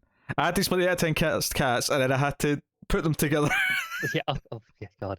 There's a whole thing. This one is so uncivilized. They had an Australian on it, and Australians do have Countdown, and he revealed what they called it in Australia. It's not called Countdown. It's just called Letters and Numbers, which is the most basic. I can't remember who it was. Probably. I don't know. I've watched a lot of episodes. I don't remember all of this. He's the one with the fake leg. Oh, that's maybe right. That sounds kind of right. It comes up in a lot of his comedy, so that might actually be enough to. Yeah. But not to go on a tangent about that again this week. I just that's what I've been watching. Very good though. That's what I'm watching. Although Why the Last Man started this week, I've watched the first 2 episodes as of now, and it is somewhat DC related. It's not a knockout of the park. First episode's a bit slow because it ends with the big incident that kind of starts everything going. But episode 2 was a bit better. I'm hopeful. The Judge Anderson from Dread's in it. She plays Hero, the sister. So, and that's notable because I spent the whole first episode going, I know her from something, because she has like long dark hair, and obviously in Dread she had the short blonde hair. So I was like, what do I know her from? I know her from something. This is pissing me off, and it turned out to be her from Dread. So there you go. Cool. Yeah. There you go. Would you like to talk about comic that? Is that what you want? Yeah, I About do. comics? Well, actually, I didn't realize it was going to be Solicits, so I panicked thinking we didn't have enough. So I asked for questions on Twitter. Now, luckily, I was very last minute, so there wasn't a lot of submissions. I did want to just very, very quickly answer the one question that I thought was worth responding to. So, if you'll just indulge me for a second here. We literally just got another one. Like, one just popped up. Like, it literally says 10 seconds ago on my Twitter feed. Booster Green asked, which D-list character would you want to become A-list? And I'm just going to answer for Matt right now and say Guy Gardner. So he's not D-list. He's solidly D-list. Solidly C-list. He says how it's such pride. No, solidly B-list. All right, that's what makes him work. He has a chip on his shoulder. Skype cut you off to make it sound like C, just to try and help you a little bit. What's funny is the question we just got was at ACN Bat saying bendis on tech ?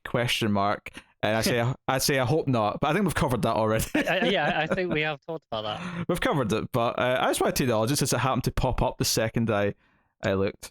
Well, it's nice to know if we hadn't spiraled into that earlier, we'd have had a nice prompt for it anyway. Yeah. Also, someone did ask if you could pick your own Justice League lineup. What would be on your team? And I'm only mentioning this because I genuinely don't know if this is a parody question because they know we get asked this every single time we ask for questions, or if because they genuinely haven't heard us answer it before. Maybe they're new. Yeah, they may be new. I think it's been a while. There was one more question too. I'm not counting Tim. Tim doesn't count. Tim does count. Tim asked, "Is there anyone cooler than John Constantine?" Yes. And I said, millions. I'll answer this right now and on the show. Yes, it is Guy Gardner. No, I will give you an answer. I will answer by quoting you, professional wrestler The Rock. The millions and millions of them. Not Manchester Black, though. Actually, he's just psychic John Constantine. Alternatively, I could answer with that gif from the movie Leon where Gary Oldman turns around and says, "Everyone!" That moment. That's such a great freak out moment. He's at it. Evil cop Gary Oldman is at it. He has indeed had it, yes, I concur. Alright, let's talk about comics then. Let's get to go. Oh, I can rest my voice for a bit. So, first up, Justice League 67, Brian Michael Bendis writing with Phil Hester on the art.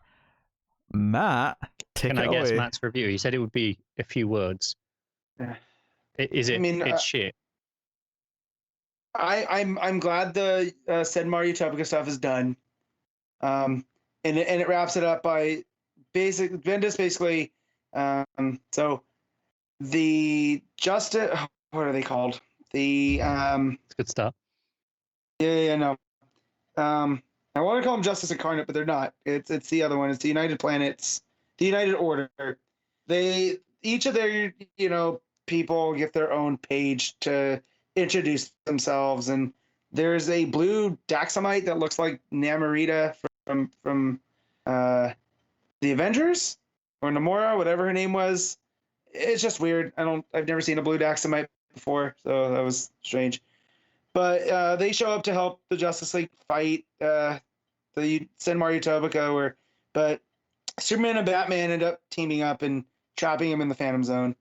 Because that's the one way that, which has never ended horribly ever, because no one's ever escaped the Phantom Zone to cause mass chaos later, which then leads to the United Order. I'll be honest, at this point, the Phantom Zone has about as much traffic in and out as Arkham Asylum does. Yeah. Well, it's even worse because these are superpowered beings that come out. Like, not everyone that leaves Arkham is superpowered, right? No, that's true. Like, these all are of them. Yeah. So basically, they tell Superman, "Hey, man, that's what we're here for. So, we'll help.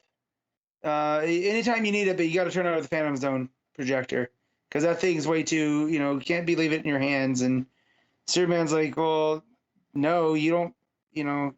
That's mine. This is Kryptonian technology. It belongs to me. It's in safe hands. Trust me."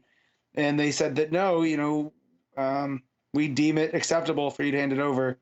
To which then the Justice League and the many of other heroes that have showed up during this fight. You got Booster Gold and Firestorm and Plastic Man and Vixen all showing up to help, and they decide that, oh no, we're gonna back up Superman. You can't have the Phantom Zone projector.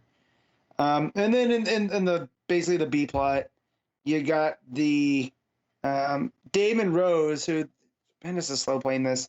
Turns out his name is Leonardo Lane, and he really is the long lost brother of Lois, and he's talking to her, and she's I don't have time for any of this, so clearly it's going to tie into whatever Checkmate's doing. And then at the end, the person that attacked last time that looked like Deathstroke attacks him again, but now there's multiple of them, like Multiple Man. There's a bunch of Deathstrokes now coming at him out of the back of an armored transport outside of a Coast City truck stop. So I'm glad this stuff's over, and if the Solicits are to be believed, the Royal Flush Gang will be a welcome addition. Because again, if I'm gonna keep reading Justice League Dark, I might as well keep reading Justice League, and it'll be the one book that I break my rule. I wonder how he can ruin Royal Flush Gang. They're all compulsive gamblers. It's just a support group. Just like Busted, start busting heads. Sinmar's the new member. Sinmar's on the Royal Flush Gang. God, that character sucks so bad. Because at least with Doomsday, there's that existential threat. But the Sinmar is just this overpowered creature that almost took out the Justice League. It's overpowered, and it's also full of the crap. It's what I always bring up with the Star Wars prequels, all the crap politics stuff. Whereas Doomsday works because he's this force of nature who just keeps moving and never gets, he's this unstoppable force, but he's simple. It's so simple, right? When you try and mix that with politics of where do we send our unstoppable, super powerful being, right? I don't know. Well, that's the thing though, is that they never even send him. He's rogue. That was from the point he got those powers and decided to launch a preemptive strike on Superman, and it's I don't care for it, and I just feel like I'm falling out with the Bendis stuff, and now that his name is attached to certain things outside of Checkmate, really, I don't care, and that's sad. From where we were with the Superman stuff to now, it's just I feel like the heights are behind us now.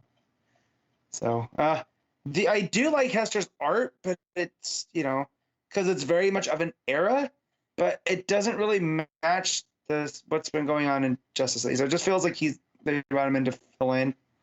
But it's a very chunky, blocky style. It does action well. All these members of the United Order get their a double page intro to really show off what they can do while they're also Bendis explaining. So the guy from Thanagar is the Hawk Slayer, and then you have Prince Zerep, which is Perez backwards, which is a fun thing because George Perez created Starfire. I should say Prince Zerep is the Tamaranian on the United Order. That makes sense, yeah. Yeah, so and he's he's like, what would he say? His aunt's or his cousin's third aunt is Coriander, is Starfire. So, having a little fun there. So there are some little moments in here. But yeah, ultimately I'm just kind of bored by the Justice League. I kind of miss just when it was we had Venditti doing the 3-issue arcs, and it was just fun League stories. Mm-hmm. And now this is just another vehicle for whatever Bendis is sending, which I feel if he takes over one of the Bat books, we'll just shift it to there now. It's not like he doesn't have any ties with Checkmate and whatnot either, because you clearly have the Question. Although that said, if he did the Question in Detective Comics, no, I'm not getting pulled in. I'm not doing this. I'm not getting hope. So rating Justice League, I'm gonna give this a 5.5. So yeah, Justice League Dark though. Still Merlin, yeah. Merlin's attacking Atlantis, and Constantine goes to confront him, and the Justice League Dark and Aquaman trying to stave off these zombie pirate dead Atlanteans that are coming after him, and Ragman gets together with Zatanna, who Ragman knows Zatanna's secret about the Upside Down Man, and that he has her back for whatever she needs to do. So whatever big magic spell she has to tap into, he'll back her up. But Aquaman decides that no, I got an answer for this, and he calls a bunch of sharks and orcas in to attack these zombies. And Constantine and Merlin are still going at it, but it was just basically enough for, Constantine was distracting Merlin enough for Ragman and Zatanna to come in and try to put him in check. And it ends with her, almost going into full magic mode, eyes glowing. I'm trying to read the backwards word. I think she shows up and yells "crackle and burn," but in Zatanna backwards. Can I just say, Matt? Whilst Connor's not listening, Yes. when he takes it, he's put his headphones back on. I was just going to say that Connor's head. I'm so used to him wearing headphones that his head's got a really funny shape to me when he's got his headphones off. Was your head shaped like an egg before the accident? I was just observing it as you were discussing Justice League Dark. I'm sorry for having a smooth head. It's more the shape of the head. It's not the smoothness. Sorry. I've read it. B, of course, still writing. Sumit Kumar on the art, so the art looks fantastic. Just the action scenes are a lot of fun. You get Sumit Kumar drawing the demon, which I'm always a fan of. So, and then all the ocean creatures and stuff. Really fun, half-page spread of Aquaman leading his army of sea creatures. But yeah, so I'll give Justice League Dark an 8.5. All right. Positive. All right, Wonder Woman 779, Becky, Cloonan, and Mikel Conrad, writing with Travis Moore on art. I'm glad this is over. I'm not going to be negative about the gate. I think it had a couple of issues that were a bit weaker, but yeah, I enjoyed most of the Asgard arc. I enjoyed the one, it was like the fairy tale elves. Well, they were on Alfheim. Was one of the... And that's why I thought, we're doing the Yggdrasil tree stuff. And then we started doing multiversal hopping, and this, I know you're going to like aspects of this because you do love mythology, and I will concede you love mythology more than I do. And I like mythology a lot.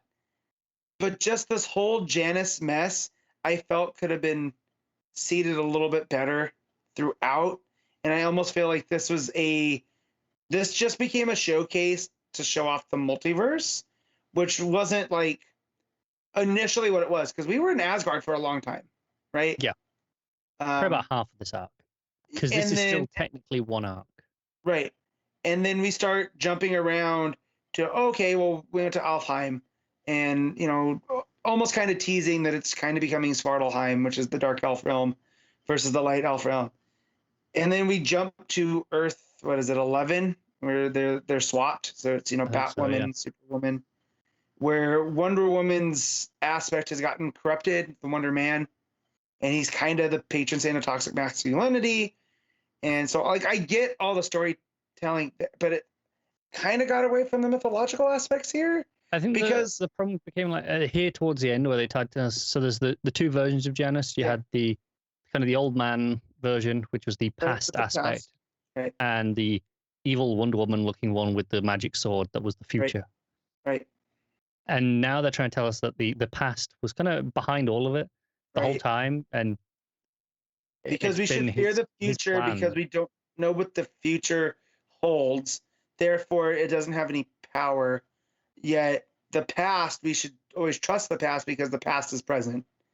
And I get that's what they were going for. It was handled super clumsily, and it come out of nowhere as well. Yeah, and the stuff with Deadman and his whole realm. So they end up here in order to trap the future aspect of Janice. They they trap Wonder Woman, Siegfried, Ratastock, and Future Janice in basically a realm between realms, which is where Dead Man was pulling Diana from. Every time she died, space that we kept talking to the mysterious voice at the time that was Dead. And that you come to find out that the reason that they were able to trap Janice here, that even with the God Scraper, Future Janice can't escape this realm because it's not a real realm. It's neither here nor there. Except that by the end, Dead Man and Ratastock are like, oh no, just kidding. There's always a way. And I was like, well, you set up your internal logic, and they automatically broke it. I don't know if I agree entirely, because the logic is that it's not part of the multiverse, because it's between worlds, which is why the sword has no impact, because that's a sword that controls the multiverse. But he has his own different way in and out. Well, it cuts into reality, so either this place is real or it's not real, right? Yeah.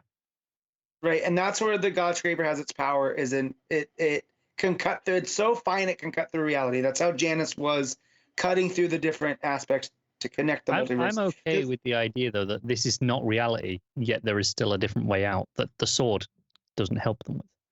Right, but that also goes against Dead Man going, oh, well, no, I can always get out. Yeah, he lies. Like, well, yeah, but when you set it up as this place that's in between, and you almost, like, I felt like this was cut too short, because then we're going to get to the Janice stuff. That the stuff with the Dead Man live, like, maybe we have to trap this future aspect here. And it all wrapped up too quick to make that land. Like, if they had revealed that Dead Man's like, well, no, of course I got a way out. Like, I think, how do you think I traverse? The simple way of doing this is, if we'd seen Dead Man in this place before, like in one of those earlier times when it revealed to us that it was him, if we'd followed him in and out one time instead of just sticking with Wonder Woman, so then we'd have known he was lying, that there is a way out, because we've seen it. Assuming you remember, that's obviously on you as a reader. Right. But it would have set that up in the past. I think that would have been a smart way of doing it. It's just clumsy storytelling. And it's not bad. Like, I was joking earlier in the show about the Batgirls run, and if it ends like this, it's not, technically it's not bad. Like, it's fine. This was just an arc that went on for too long, and it didn't end in a satisfying way, just because the way that it even wraps up, that you find out that the lasso that Wonder Woman's been carrying around is one of the threads of fate, which I thought cool twist on it, and that they have to reform Janice for whatever reason, and that the fates are all powerful and all knowing. So I do like that the fates and the Norns, they're all the same. It's kind of like Darkseid, how there's only one aspect of Darkseid. There's only one, the fates, and they're all shared by all the mythologies. And I like how they all have their own names, but even like Zeus in here at one point is like, he should be real glad we're not the Roman pantheon, because they were way worse than us. But the fates, it's the same across both the Roman and the Norse, and the Greek pantheon. It's all these same three beings. Right. And yeah, so, and then we also get that, Ratastock, of course, because being a messenger god can go in between. And so Ratastock and Deadman were able to communicate with Hermes. Then Hermes is able to get the Greek pantheon from Olympus. And, Diana has to, basically, when she forges Janice back together, it's, the fates are kind of like, well, this is your doing. You're responsible for this now. And she ends up, it's the other thing too, kind of going over everything that she has done in almost like a clip show kind of way. Like, we see all the places that she's been as it goes. And I don't feel like there's a lot of ties to it to bring it back up in this way. It was almost like their send off of the arc, which I don't think it is, though. Right? Like, they're not done with this book as of now. Not done with this book, no. I think what Norman's just returning to reality, to life, right? Right. Which, again, also goes to Pete going like, well, so this is not going to be her thing going forward. I've read comics long enough. She'll be back. And I just kind of wish we had more fun along the way with the different, realm of the gods. Like, I feel like we didn't even get to the realm of the gods that much through the story they chose to tell. Yeah, no, I get that. I still say I mostly enjoyed it. it's only a couple of issues before this one that I wasn't as hot on, and then this one, I do agree. I like what it's doing. Do think it was a bit on the clumsy side overall, but I enjoyed most of the point, and I enjoyed the direction it took. Yeah. Also, there was a moment where Siegfried yells, "Not yet," and made me think that Siegfried had something to do with everything, because it's very sinister out of him. Did you get that too? I don't remember getting that. Where is it in the book? It was where right before the future aspect of Janice attacks. Let me pull it up. Granted, it's been a long week, so recall has not been a strong suit. Yeah, it must be near the start of the book, right? It was, yeah. So, says Janice, "No, not yet," and then Siegfried, because she's gonna go. Who's she gonna kill? She goes to attack Deadman, and so he yells, "No, not yet," and stops her hand. And then the way that they're standing with her, like, yeah, he has stopped her, but no, it made it seem like he had something to do. It was just really weird storytelling here. Okay, I can understand why that is needlessly ambiguous. Yeah, so it's not just a no, don't. It's a not yet. Like, no, this is not part of the plan. So, and then the way that he's standing there with her is almost like he had something. I was like, oh no, heel turn for Siegfried and Radastock, which I kind of felt again throughout. Radastock had these little moments where you're kind of like, he's not trustworthy. And then nothing comes of any of these. So they're red herrings just for the sake of red herrings almost. I think that one, especially the Ratos being like that, I'm okay with, because the whole point the whole time was he's a messenger god. Messenger gods aren't trustworthy. Right. And that's just like part of the deal. And there is something in that he kind of knew about old Janice the whole time. And Janice like, "What, you didn't say anything?" He's like, "I had a hunch. I had no proof, so I didn't say anything." And it's like, that's untrustworthy in itself, because it could have saved a lot of trouble. Right. But nothing more than that ever comes from it, I don't think. At least not yet. No, and that's okay. Like, it's not like I'm not that upset. But yeah, so you get to the end and you come to find out that Yggdrasil is now, fully reforming, which we still didn't really get to the end of that. Like, what exactly was causing Yggdrasil to be sick? No, we didn't really get that, I don't think. Was it because of it's not tied to Janice. Like, that's the whole thing. The whole Janice aspect started to take over the story. Came after, yeah. Yeah. But that Radastock's telling the story to babies, none of which I don't think have horns on their head. Which was disappointing. Maybe they grow the horns later. Yeah. So but yeah, no, it was fine. I'm more interested in their Batgirls just because of the tone. Because when this book really hit like the stuff in Valhalla and the Valkyries missing, and Diana versus Thor and that whole banter back and forth. There was a lot of good banter in that part of the book, which I think is a very good sign for the Batgirls book. Yep. It started with so much next. Yeah, it started with so much promise, and it just kind of fizzled out. Is kind of, I hope, not indicative of this creative team. It feels a little bit like they were told Wonder Woman can't come back too soon, so you need to just extend this out, another few months. So then why go to Earth 11 and do that whole toxic masculinity story? Like, you just kind of did that with Dr. Psycho and Thor, and now you're doing it with this aspect of Wonder Man, which didn't seem to fit the story. Because why did that version get corrupted when our Diana went to, like, are there not any Wonder Woman, equals across the multiverse now because she's gone? Like, it was just a weird story, so I wasn't big on that one. Because there is a story there of toxic masculinity versus Wonder Woman and what that means. It was just weird that was where they chose to showcase it. In the story where they're tracking down another evil aspect that looks like Diana, A lot of Wonder Womans.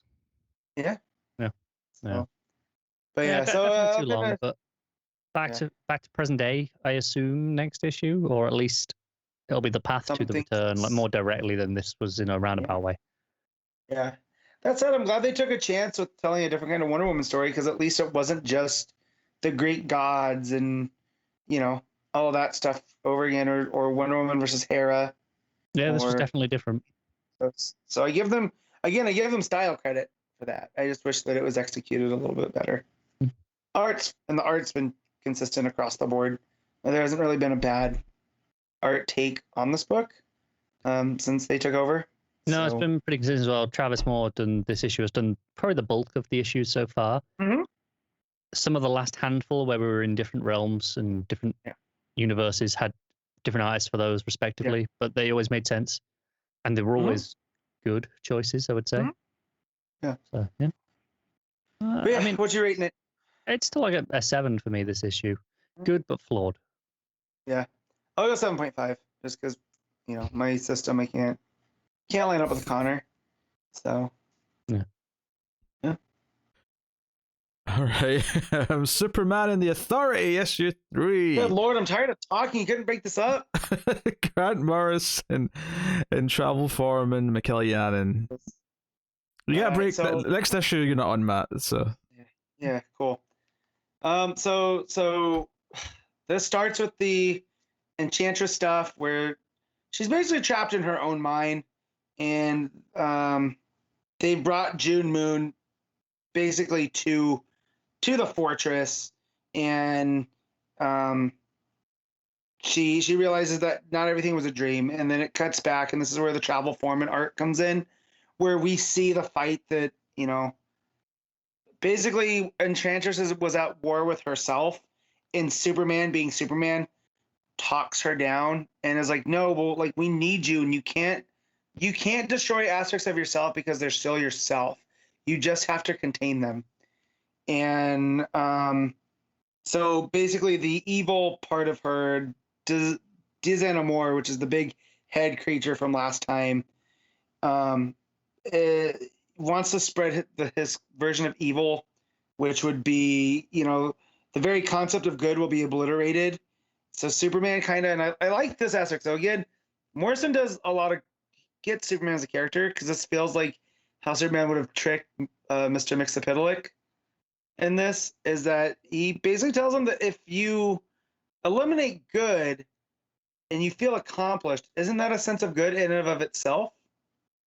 To where then Dizamor is like, well, I don't like that, and that weakens his grip on that aspect of Enchantress, and it allows her to finally break free. So they bring her back to the fortress, and they're sitting around the table, the round table from Arthurian legend, and Enchantress basically transforms from June Moon into Enchantress, and come to find out that they're gonna get one more person, and it's Leah. Where's the name? It's Light Ray or Leah. What's her name? Because the name I want to bring up just because it rang a bell. Leah Nelson. I was like, I know that name, but I don't know where I know that name from. So you keep reading, and you get some evil-looking satellite up in space with a talking brain in what looks like a version of Ultra Humanite. It's got a bunch of brains in jars floating around. It's very Brainiac-esque in that way. And they talk about a Grundy form, and you're like, okay, well, that's at least interesting. That pays off later. But you have the Authority going to get Leah Nelson, who you come to find out is Morrison repurposing the Flash from the Tangent Earth. I think it's Earth 9. So her, you know, that version of the Flash is very light-based, and that here, though, she's the first girl born on Mars. You get a flashback of her birth, where the mom and dad both admit that they cheated on each other. But the mom this isn't the dad's child.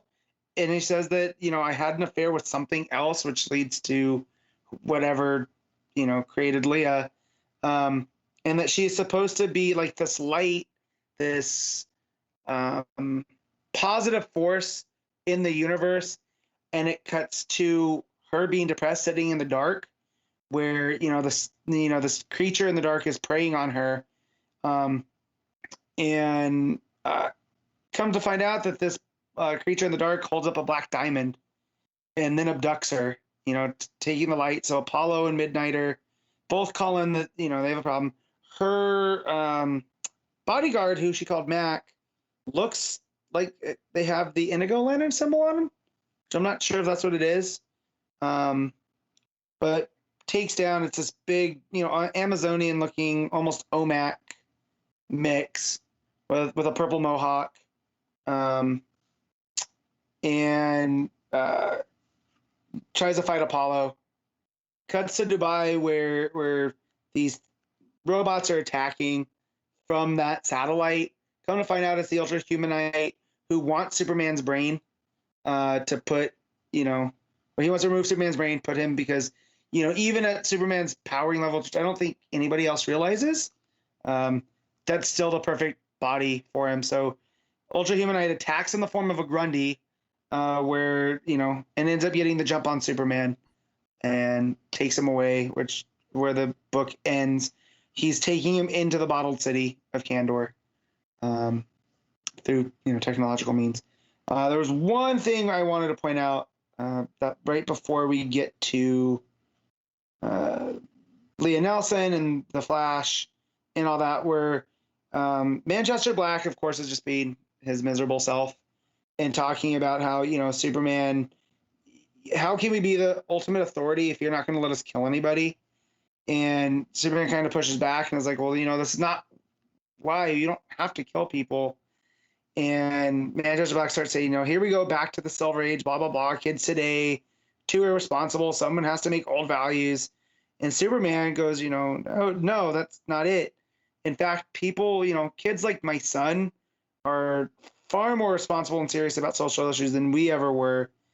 In that I'm telling you to use your powers in conjunction with your imagination to avoid casualties. Basically, just be careful, be responsible.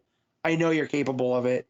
Opponents can't learn lessons when they're dead, which again is a perfect kind of where this older Superman is, who does want to change things and not keep doing the same over and over, which again hints at what had happened. And this just feels like a leftover for 5G that I don't know where it fits. I know Philip Kennedy Johnson's going to introduce Superman and the Authority in action soon.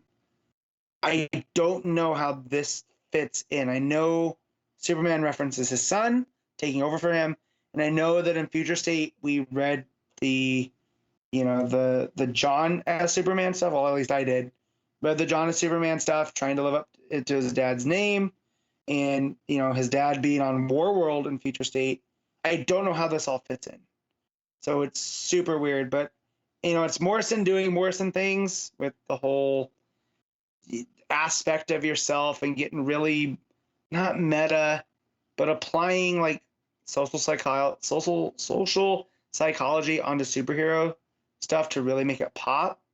But again, ultimately, I don't know where this stands and what's the ultimate point of the book, outside of Morrison just wanting to tell a fun story about a haggard Superman trying to adjust to kind of modern times. And so in that, it's fine. The Janin art really is a welcome re-edition after not having it in the last issue, really. Like, I think it was only in like 1 or 2 pages. But yeah, this is a weird book, and I know people are real high on it, and there's stuff to like about it, but it's just a little bit too Morrison-y for me at the end of the day. I mean, I'm going to finish it. There's 1 issue left. It's funny just hearing parts of it, because I'm not like paying full attention.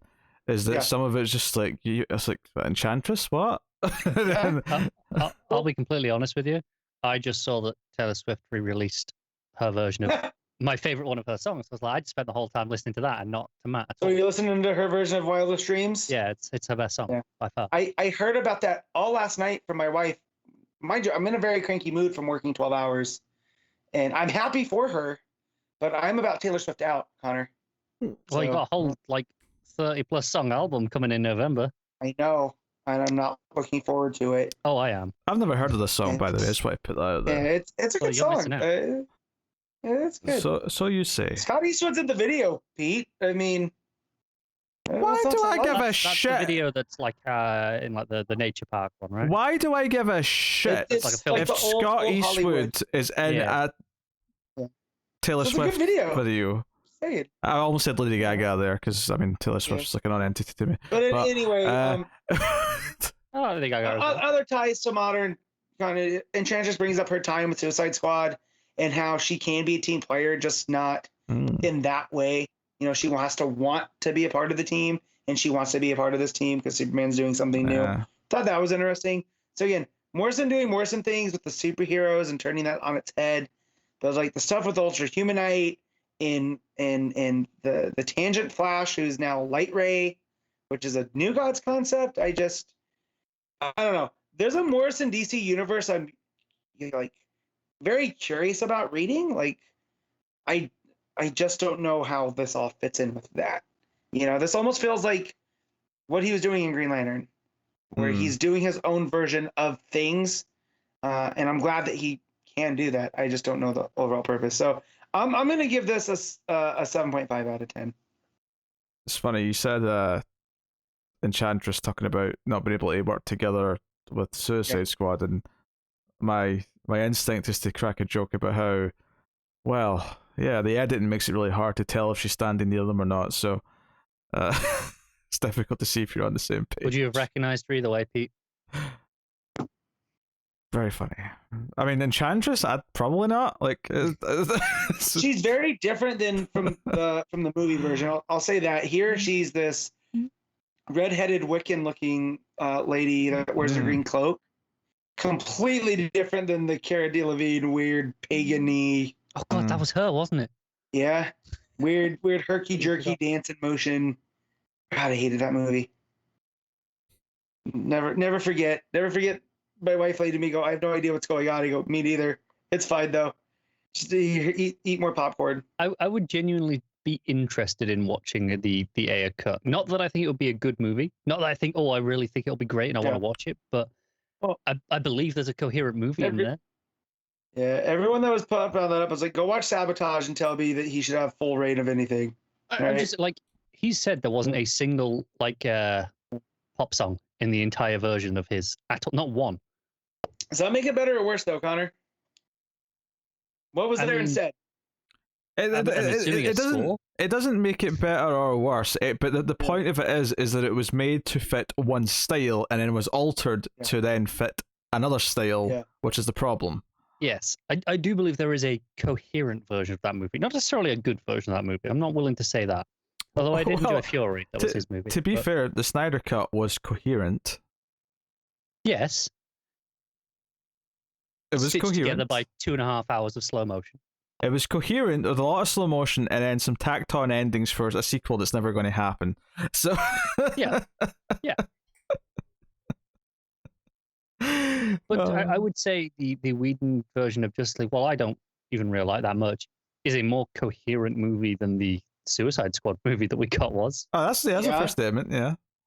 So I will say, did give us Margot Robbie as Harley, so at least there's that. Some good came into the world from it. Yeah. Oh. Yeah, and then eventually with this Suicide Squad, there was a good Harley Quinn movie with Margot Robbie. Don't forget Birds of Prey, because that was good too. No, that was shit because they butchered Cassandra Cain. Oh man! And Ian McGregor's Black Mass. I don't got all day because I want to talk about Rorschach. So let's get to some other books. Oh god, I've got to listen to that yet. Just gonna put Wildest Dreams on repeat while you guys talk about Rorschach. Well, we're not there yet. I Am Batman, issue 1, John Ridley and Oliver Coipel on the art. So did you read issue 0 of this, Connor? I did, about 10 minutes before I read this issue. I wasn't that hot on issue 0. I thought it was kind of a hard to jump into issue. I did as well. And because I didn't finish reading Second Son. Nor did I. You ever did? No, okay. I didn't, no. So maybe that's on us.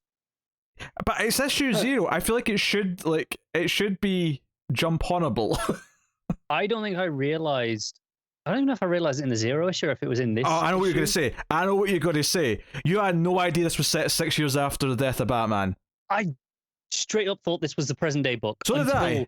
Wait, how's it tying into Fear State then? that's what I was wondering. I swear it was getting right, face taken. because Second Son, right? Correct me if I'm wrong, but Second Son was 100% present day continuity because there was references to things.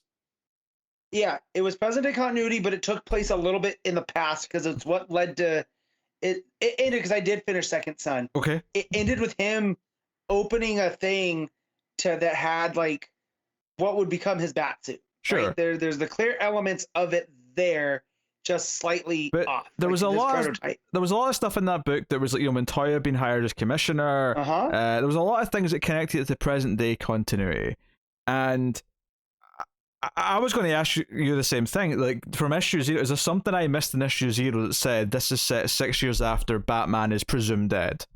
Nope, because I did not know that until that line dropped in this.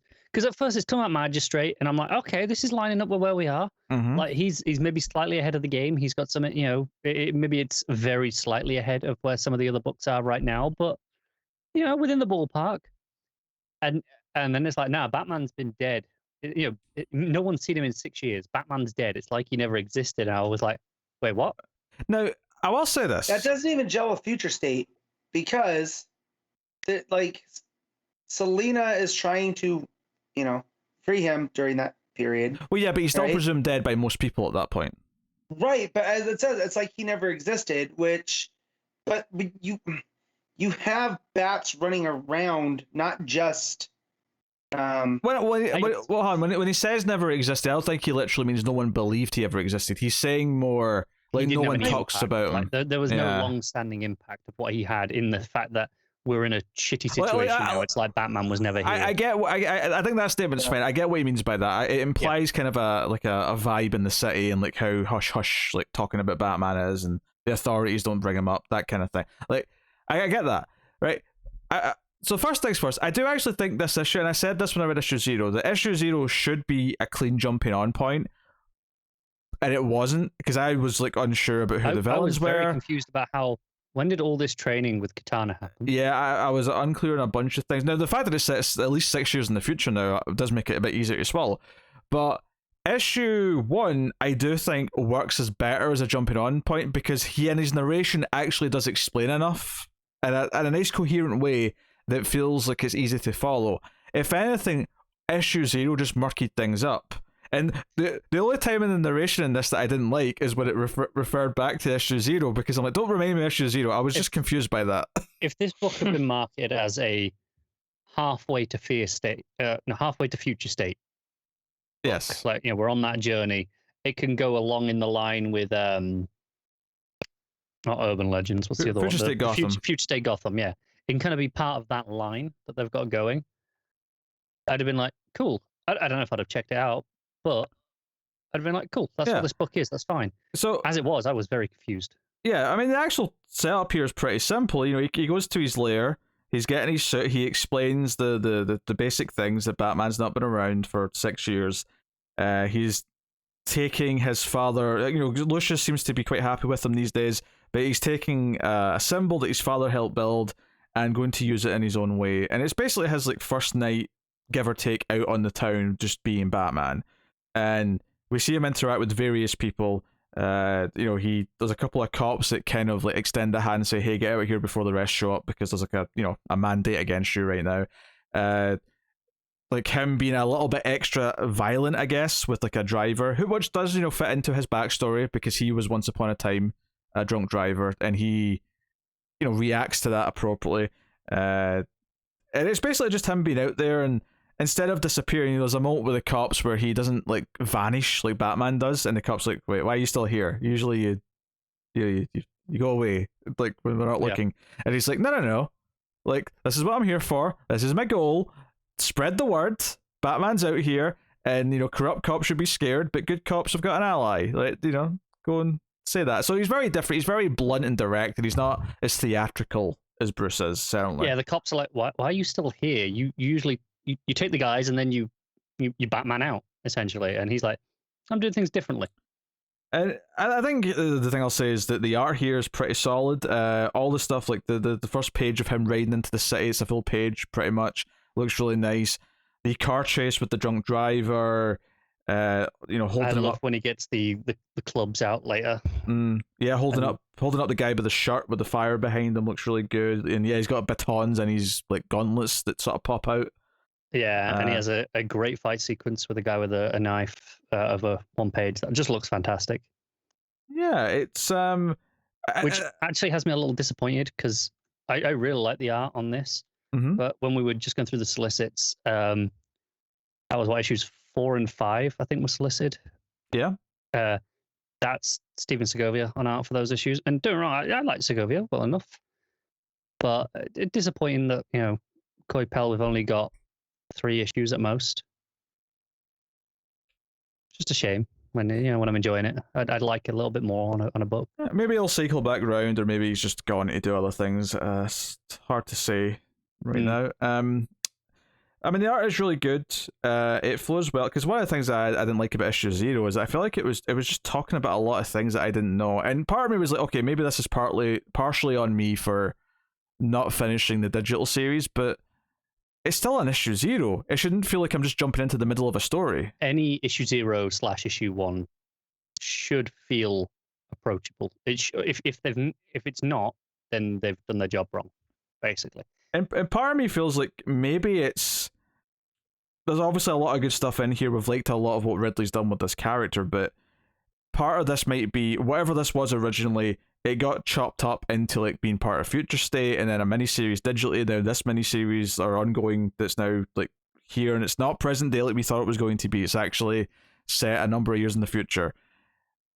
It's been chopped up so much that maybe that has hurt the flow and the experience of actually telling this story a bit.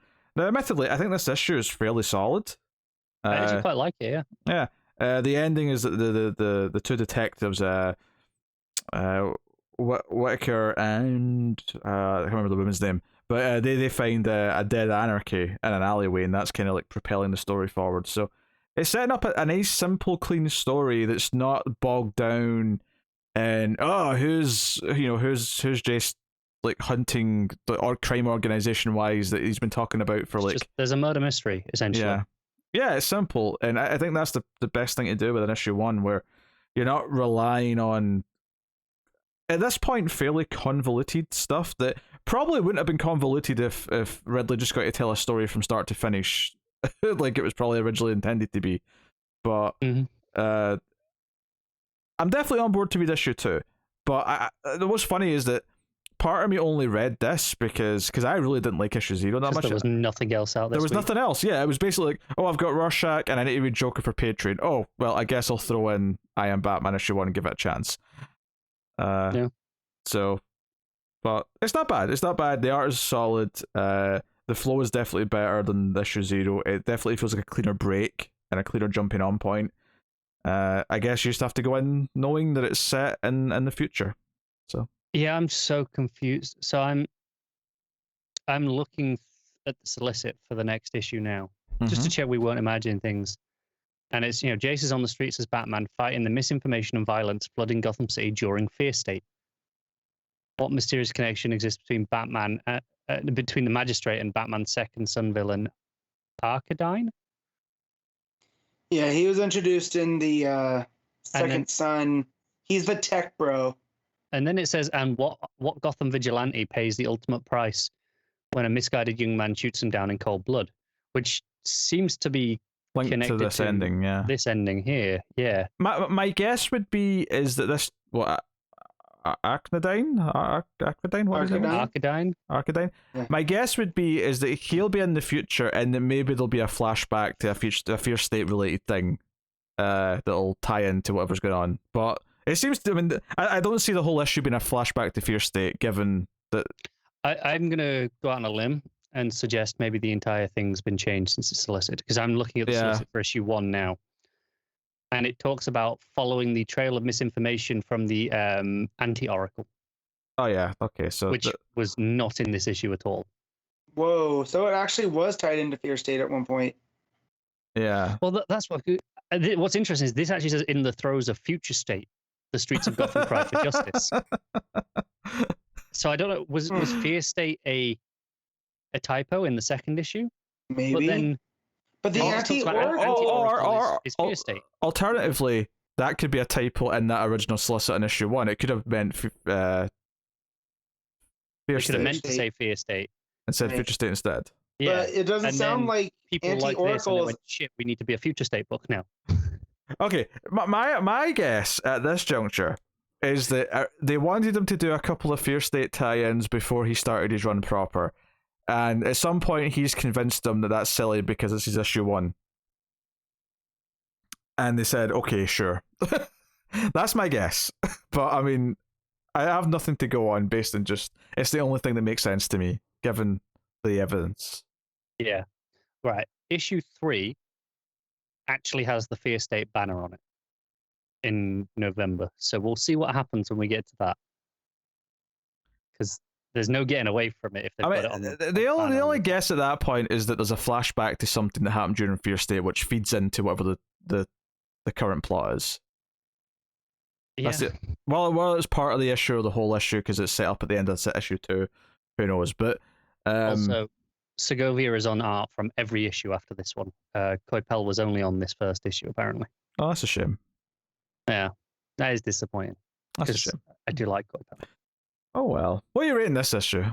I'm going to give it an 8. I actually think it's a really solid issue, despite all these extra convolutions that the continuity is throwing at us. But just as an issue on its own, it's really good. I'm going to give it a 7, and I'm just going to be blunt and say that, quite frankly, because I had to sort through like it confusing me because of issue 0, that's why it's losing an extra point compared to you. It's not because I actually agree, it's actually really solid, but all this murkiness made it a lesser experience to start with until I kind of just got into it. So I'm going to say that and leave that there. All right. Okay. Rorschach, issue 12, Tom King and Jorge Fornes. Sounds like Taylor Swift time for me. Have fun. Yeah, sure, you enjoy Taylor Swift. Yeah. In your wildest dreams. Damn right. So, yeah, I mean, obviously we ended issue 11 after the delirious like main journey of him talking to Myers and the girl, to go off to meet Turley and Alan and present his case to them. He's got a tape recorder with a tape. He does, yes, and all like. So obviously there was the anticipation that he might kill Turley, right? That was the thing the last issue set up. So all this issue effectively ends up being, because it starts off with him meeting the security guy outside of Turley's office and explaining why he's taking the tape, because typically they don't let in recording devices, yada yada yada. And all this issue is up to a certain point, and this is not to belittle it, I just mean in terms of its art and its pacing and how it handles all the little moments, is you're like, you're trying to read if what he's going to do, because it's all suspense, it's all tension, it's all just ticking down to the moment where is it or isn't it going to happen. Yeah, because we just know by the end of issue 11 that he's resigned to a certain fate. We don't know what choice he's made yet. Yep. We don't know if he's going to fully embrace what Morrison and the kid, right? We don't know if he's going to just give over the information that he's uncovered, you know, and let Turley know that he knows what their plan was and why, you know, we just know that he's frazzled.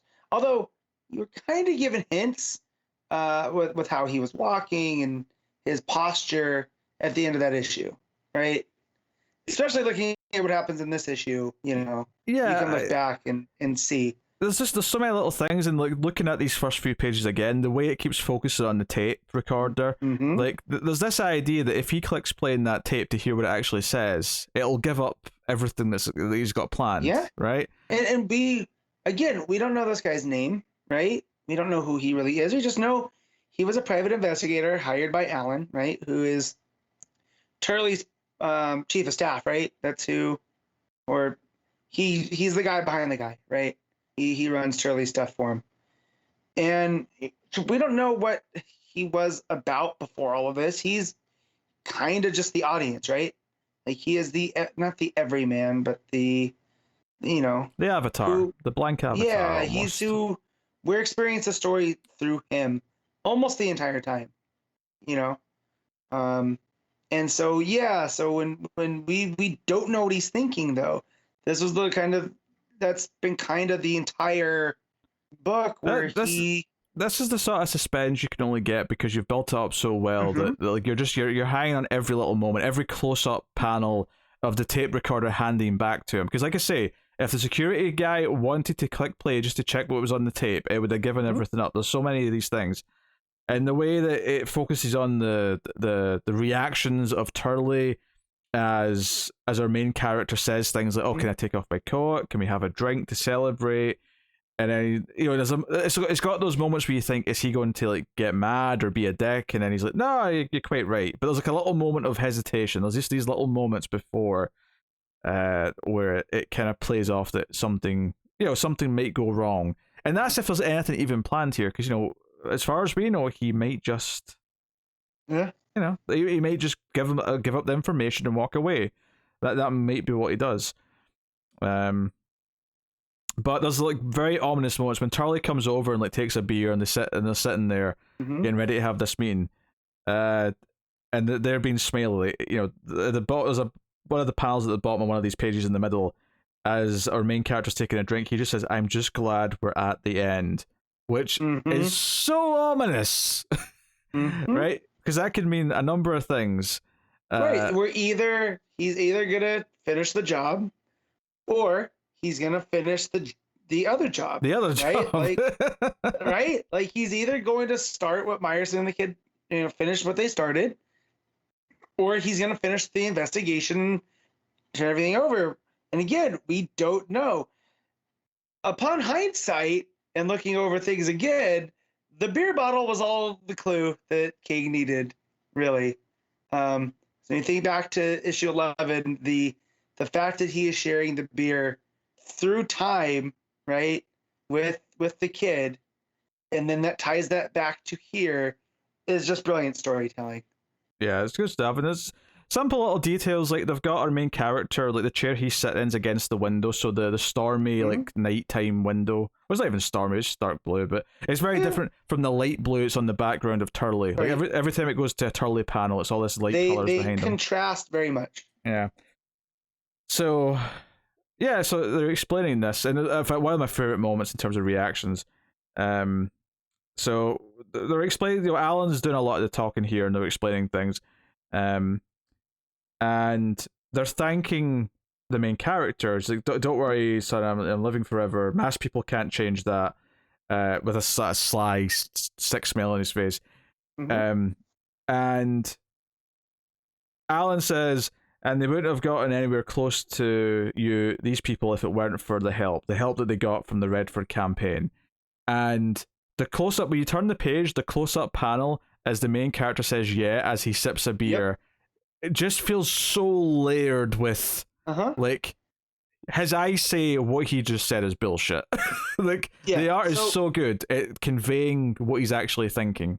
From the point where Turley goes, "Don't worry, son, I'm living forever. Mass people aren't changing that," to when Turley talks again, right under the all right, I mean, holy shit. Which, and Joe's so good. That entire thing is so packed. It's so packed in tension, but what's so good about that line is you can read that two ways in a thematic sense.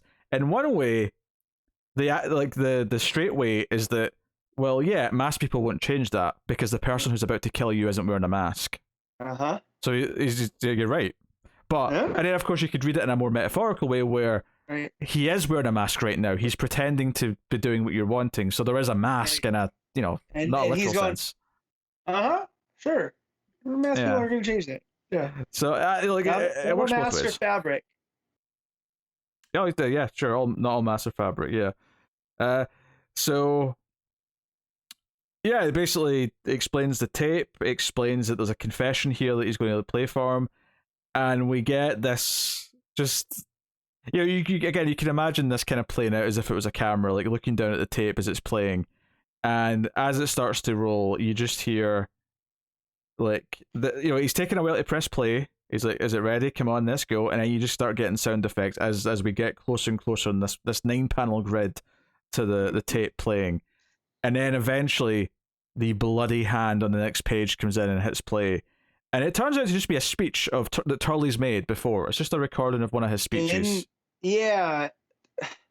So which I thought was maybe, is this the speech that Morrison and the kids showed up to? Mm-hmm. But it turned out that no, this was another speech, because there'll be a payoff for that in a minute. Mm. Yeah, the bloody hand reveal was top notch. Yeah, it's so good. Then the next page is a 2-page spread with just them both lying there dead in their chairs. And I understand the storytelling is what happened in between the panels. Yeah. However, I want to know what this man did with that beer bottle that led to this. Because this is some John Wick style stuff. You know? For sure. Yeah, man. So no, excellently well handled. And so this speech is playing out. So we're hearing that, we're reading that. My bad. Yeah, right, Matt. I hit my thing. And he's this speech is playing, talking about how Redford and his Democrats have had a hold of this country, and the 25 years they've been ruining everything. So we're going to. He doesn't say make it great again, but it's very much the same kind of vibe. Yeah. And we're going to take it back. Blah blah blah blah. And what's so good about it is so there's this page where he goes to get his coat, which he took off. He intentionally took off his coat when he came in. So when he puts his coat back on, he's covering up all the blood that's on his suit jacket. And he's leaving. And the security guy, when he gets out, he's like, that was quick. He's like, oh, I'm going to go in there and check on them. And he's like, why are you leaving so early? He's like, oh, they said they wanted to go over some sort of speech that he's making tomorrow about the announcement they're making about this.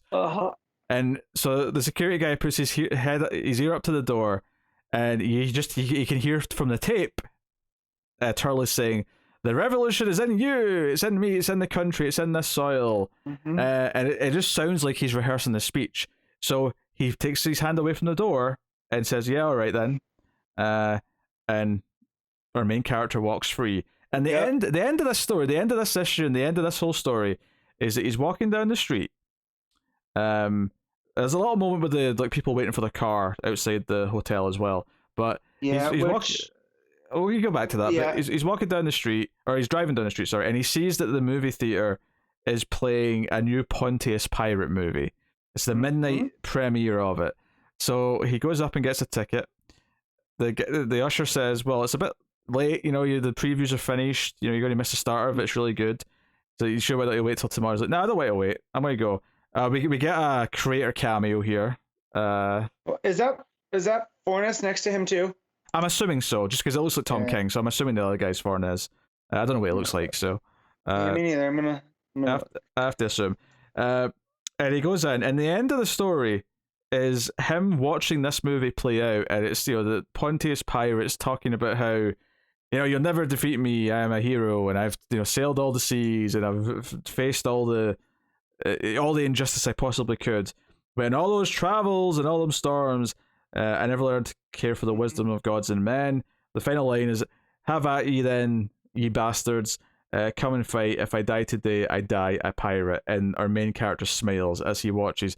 And if you remember back, obviously there's been various discussion in the book throughout issues about Morrison drawing the comic and about the history of that. Here, if the last issue in particular, which I sort of skimmed through again after I read this, there was talk about, our main character constantly said when he was talking to the kid and Morrison that, oh, you draw pirates, those are for kids. I read that when I was when I was a kid. I gave that up. And we've talked a lot about the simplicity of becoming something that stands for something that can be delusional, that can be obviously dangerous, and all the rest of it. Yeah, so in this reality, right, superheroes are real, but pirates are the ones that were up on the screen in part of pop culture. Yes. And so this is effectively our main character embracing the role of a superhero in this world. And he didn't do anything no superhero pose, no, superpowers or whatever, but he basically became something bigger through this. And that's being, reflected by, this version on the screen.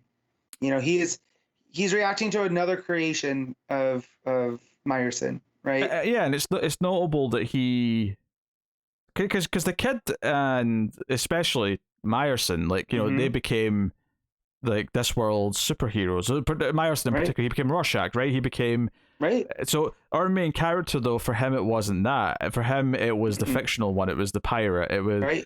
He became the pirate, and he knows that that he's going to get caught. Like, there's no way that they don't come for him. And this seems like a happy ending, right? But like, you have to think about too, when Turley said he's never going to die, he didn't mean that in the physical sense either. The idea of what Turley stands for now, he could have just made everything worse, right? Because now they just gave that a martyr,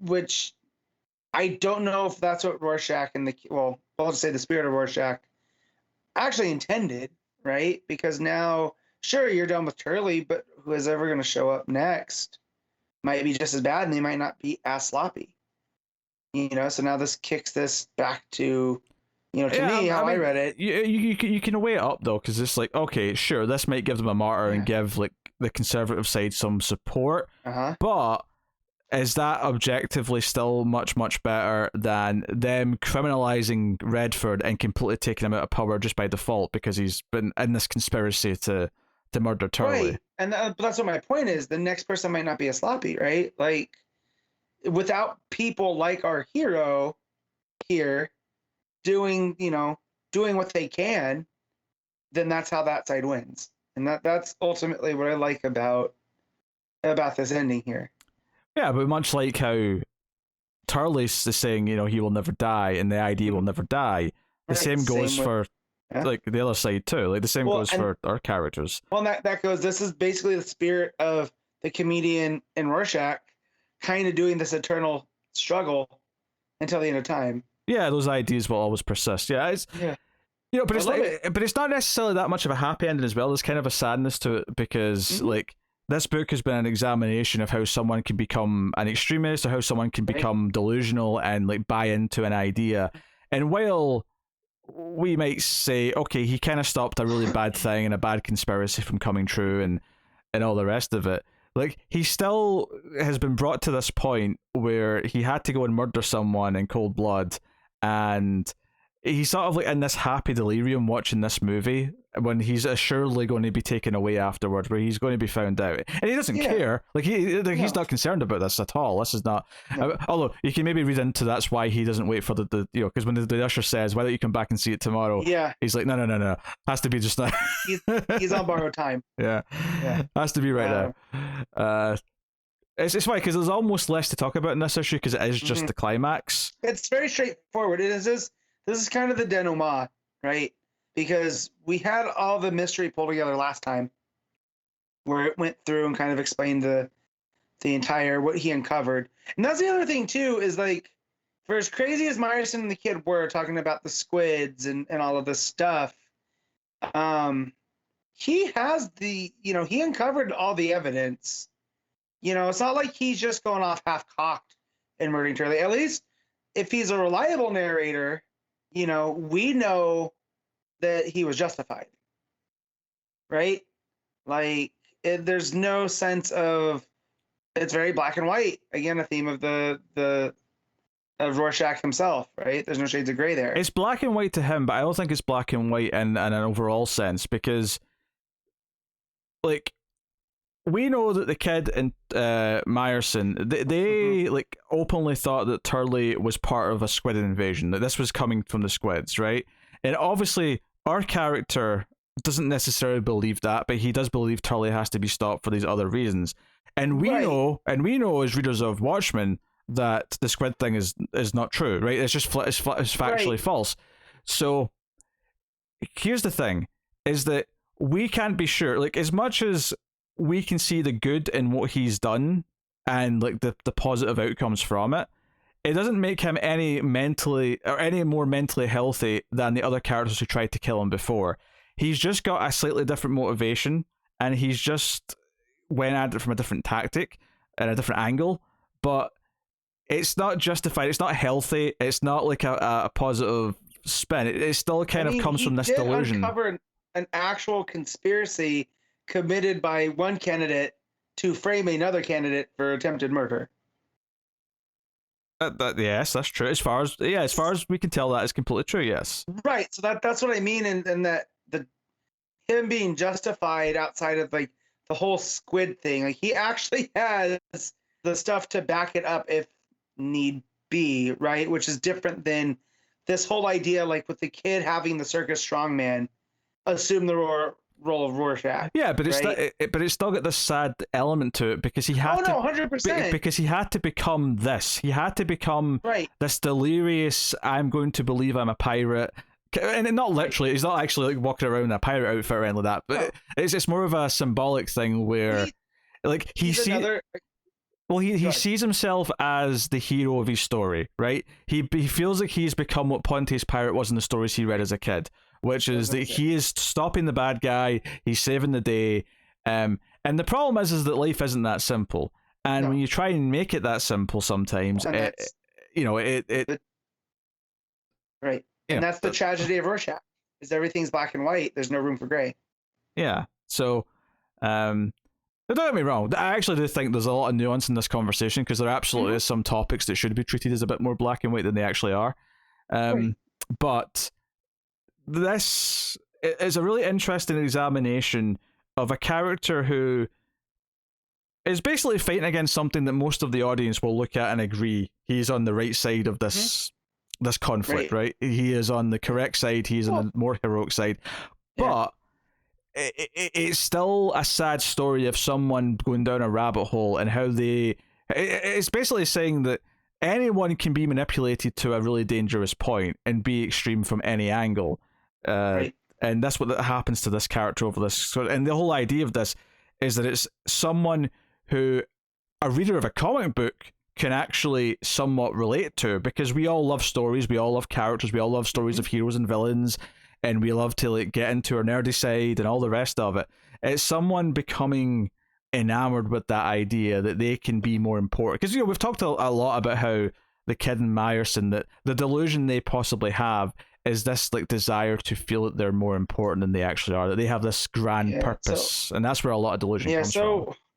Knowing from Morrison where his character of the citizen shares a lot, right? It's basically the question, right? And Rorschach was based on the question and whatnot, that it almost starts kind of with him, and that by the end of this, our main character is kind of a creation of Morrison in the way that Pontius Pirate and Citizen were, and I like that aspect of it too, that he's as much of a, because of Morrison, as the he's seeing himself on the screen because they're kind of the same at the end.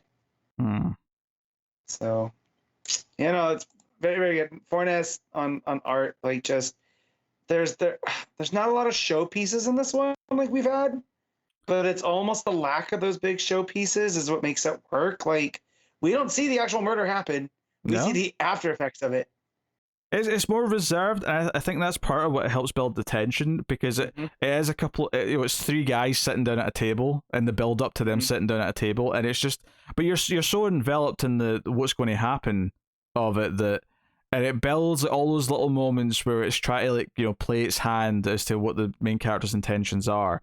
That it's excellently crafted without being showy, and this book obviously has had big moments in its art throughout the 12 issues, and it's been very well done whenever it has had them. But it's almost making a statement by stripping down. It's kind of like, in a weird way, what I said earlier about like a movie being a movie until that one scene where it just has a single shot and it feels more like a play. Is that more basic element feels special compared to the more dramatic and sort of intricate stuff that's up until that point. And that's not to say that it's not intricate. There's still a lot of choices here about when to go in for close-ups, about when to show panels of everyone versus, single panels versus... we get a page of him that's a bunch of panels of him walking over to put his coat back on. Yeah. It really shows the emotion there. Yeah. I think that page shows how not disconnected, but like how almost... casual. Oh, I was going to say sociopathic, but yeah, sure, casual. Sure. Same difference. How he is in that moment where, like, Yeah, in that moment, he can literally just cover up what he's done with a coat. And that's where his mind is that he's done it and now it's over. He puts his coat on and he leaves. And it's that simple and casual.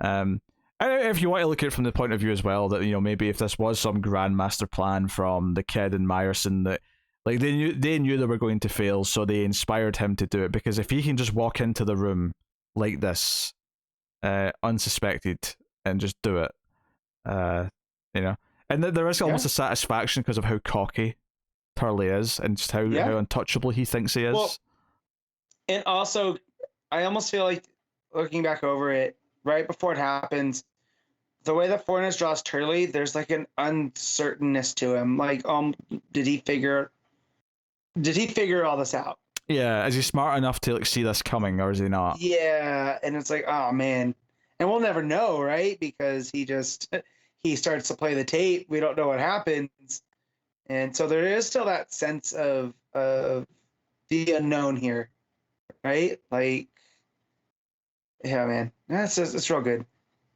Yeah, no, it's wonderful. It's wonderful. Anyway, even that last line, you know, come and fight. If you know, from the movie, if I die today, I die a pirate. So it's basically this idea that his life is over because of what he's done, but he's going to go out on his terms, feeling, you know, delusional or otherwise. He feels like he is this. He feels like he's achieved himself. And again, we're saying pirate because that's what he's, you know, admiring, but it's not literally a pirate. It's just the hero of his story. Like he's had purpose. So, no, wonderful stuff. It's, you know, when we get to like best books of the year discussion at the end, because a lot of it has been this year. Most of it, in fact, there'll be a lot to say, I think, in the argument for this. Especially, I mean, at least on individual lists. Definitely not going to come close to the new Tom Taylor book, though, is it? I mean, the War of Toms is obviously an enjoyable one to watch play out, but yeah, no, loved it. It is a little bit different. Are you talking about Nightwing, or are you talking about? He's talking about the fantasy one. Yep. Okay. Yeah. Well, as I say, if you're comparing it to Nightwing, it's different because Nightwing has to be an ongoing story, whereas this got to tell, you know, you get that resolution where it's hard to do that in monthly comics. Mm-hmm. So, yeah. All right, Matt, what are you rating Rorschach issue 12? I'm gonna give 9.5. Yeah, I will agree with that. I think I'll go 9.5. And I guess the reason why it's not getting a 10 is just because it maybe peaked once or twice elsewhere, and because it's not quite at that peak, but it's a very satisfying conclusion that makes so much sense. So, I think this is going to be an excellent 12-issue hardcover to hand to people and say, no, this is a wonderful comic book. I mean, obviously, you do have to have read Watchmen, I think, to get the themes and to really appreciate what it's doing. But, you know, I'd say the vast majority of people who are interested in checking out something like this, if they're at that stage of their comic reading, have probably read Watchmen. Yeah, probably. I'm thinking more about a new reader. I'd say, hey, read Watchmen, and then if you like that, read this. When you like that. Yeah, this is a sequel.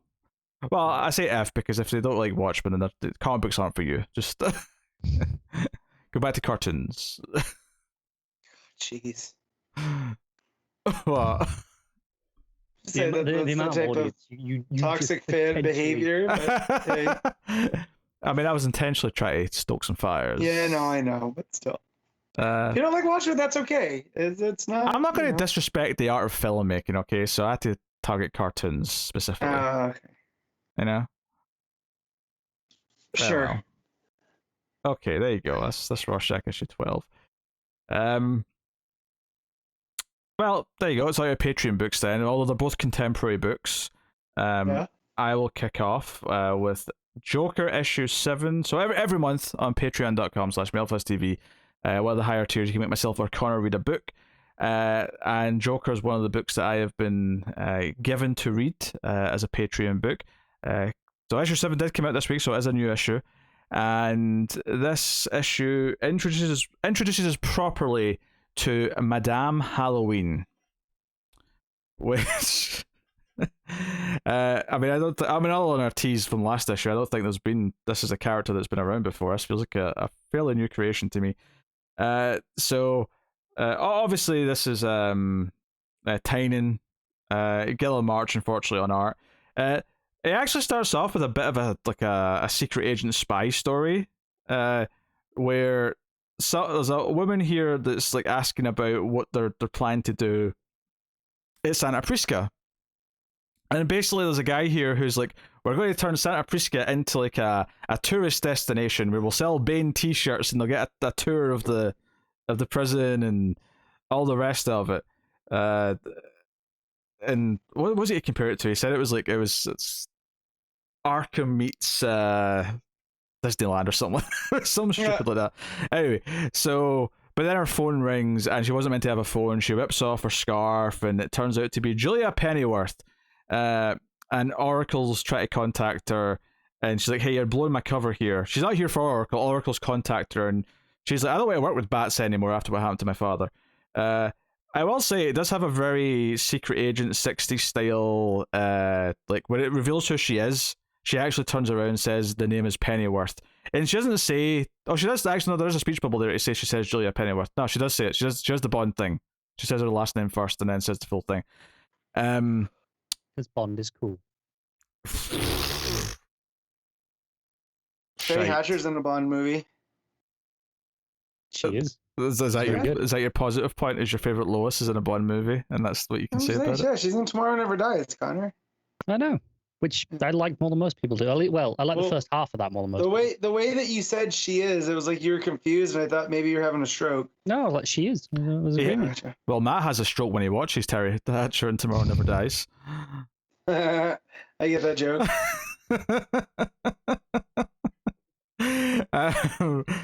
So it basically sets up that Julia is going to maybe work with Oracle. Oracle's asking for information. She's not happy about it, but they might end up working together now. We cut to Gordon. If you remember the cliffhanger from last issue, Gordon was arrested because the Joker killed some people at a lab and left Gordon's fingerprints all over it. So Gordon's at this lab, and his narration here is really good. He's talking about how like he knows what they're doing right now. They're leaving him alone in the interrogation room, looking at the evidence because he's done this to purpose himself. He knows what they're playing at. And then walks this mysterious woman who is Madame Halloween. We find out later, but I'm just going so I can call her something. She sits down and he's like, "Hey, you already know I'm innocent. Otherwise, you wouldn't be playing these games with me." And she's like, "Yeah, we're just killing time until we got footage of you sitting eating food at the restaurant in the hotel whilst the murders were happening." But she explains what this place was that Joker attacked, were these scientists that were killed.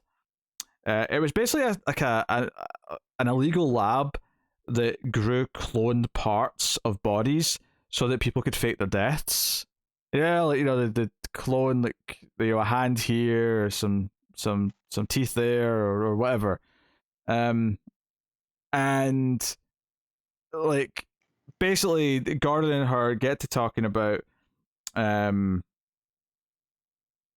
like what they what they can do to work with each other, like that basically gets to a later scene because she says, "Let's go get some dinner." Her actual name is Isabella Hallows, which already sounds kind of gimmicky and stuff. To be fair, if her name's Hallows, I can see why people would actually give her a nickname like Madame Halloween. So I guess there's some logic there to that. But yeah, so yeah, it does kind of feel like two people who are good at their jobs, like sort of like back and forth thing during this scene where it feels like they both know what they're talking about. They're playing a little bit of detective chess with each other. But she says, "Let's go grab a drink," and then we cut to the clock tower, where Steph has just woken up at like 4 p.m. And she's like, "That's fine. We're bad people. This is the morning for us." Steph's right.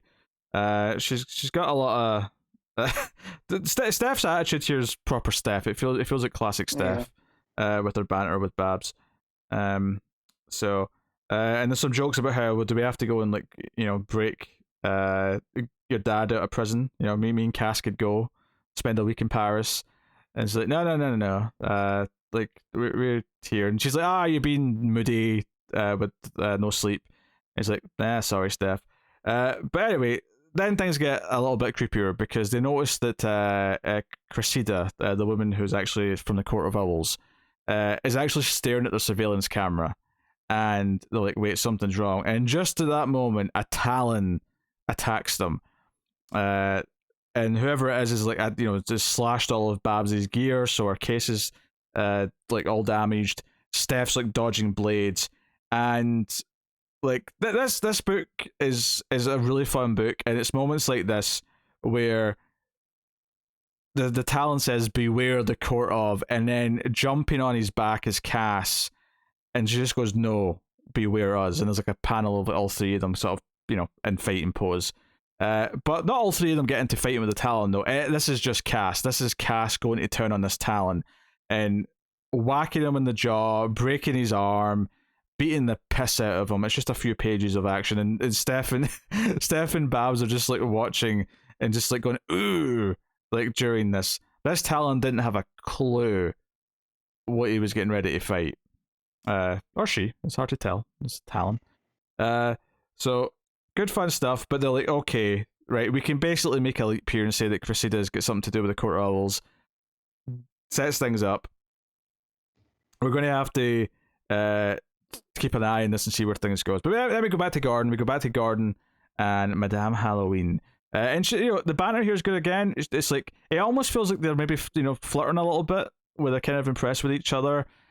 She says, like, because of the nickname, she was like tempted to go all in and like just like buy orange and black clothes from now on, just to really go into the spirit of the whole thing. But they get talking about what's going on, and she brings up the secret organization that lets villains hide out.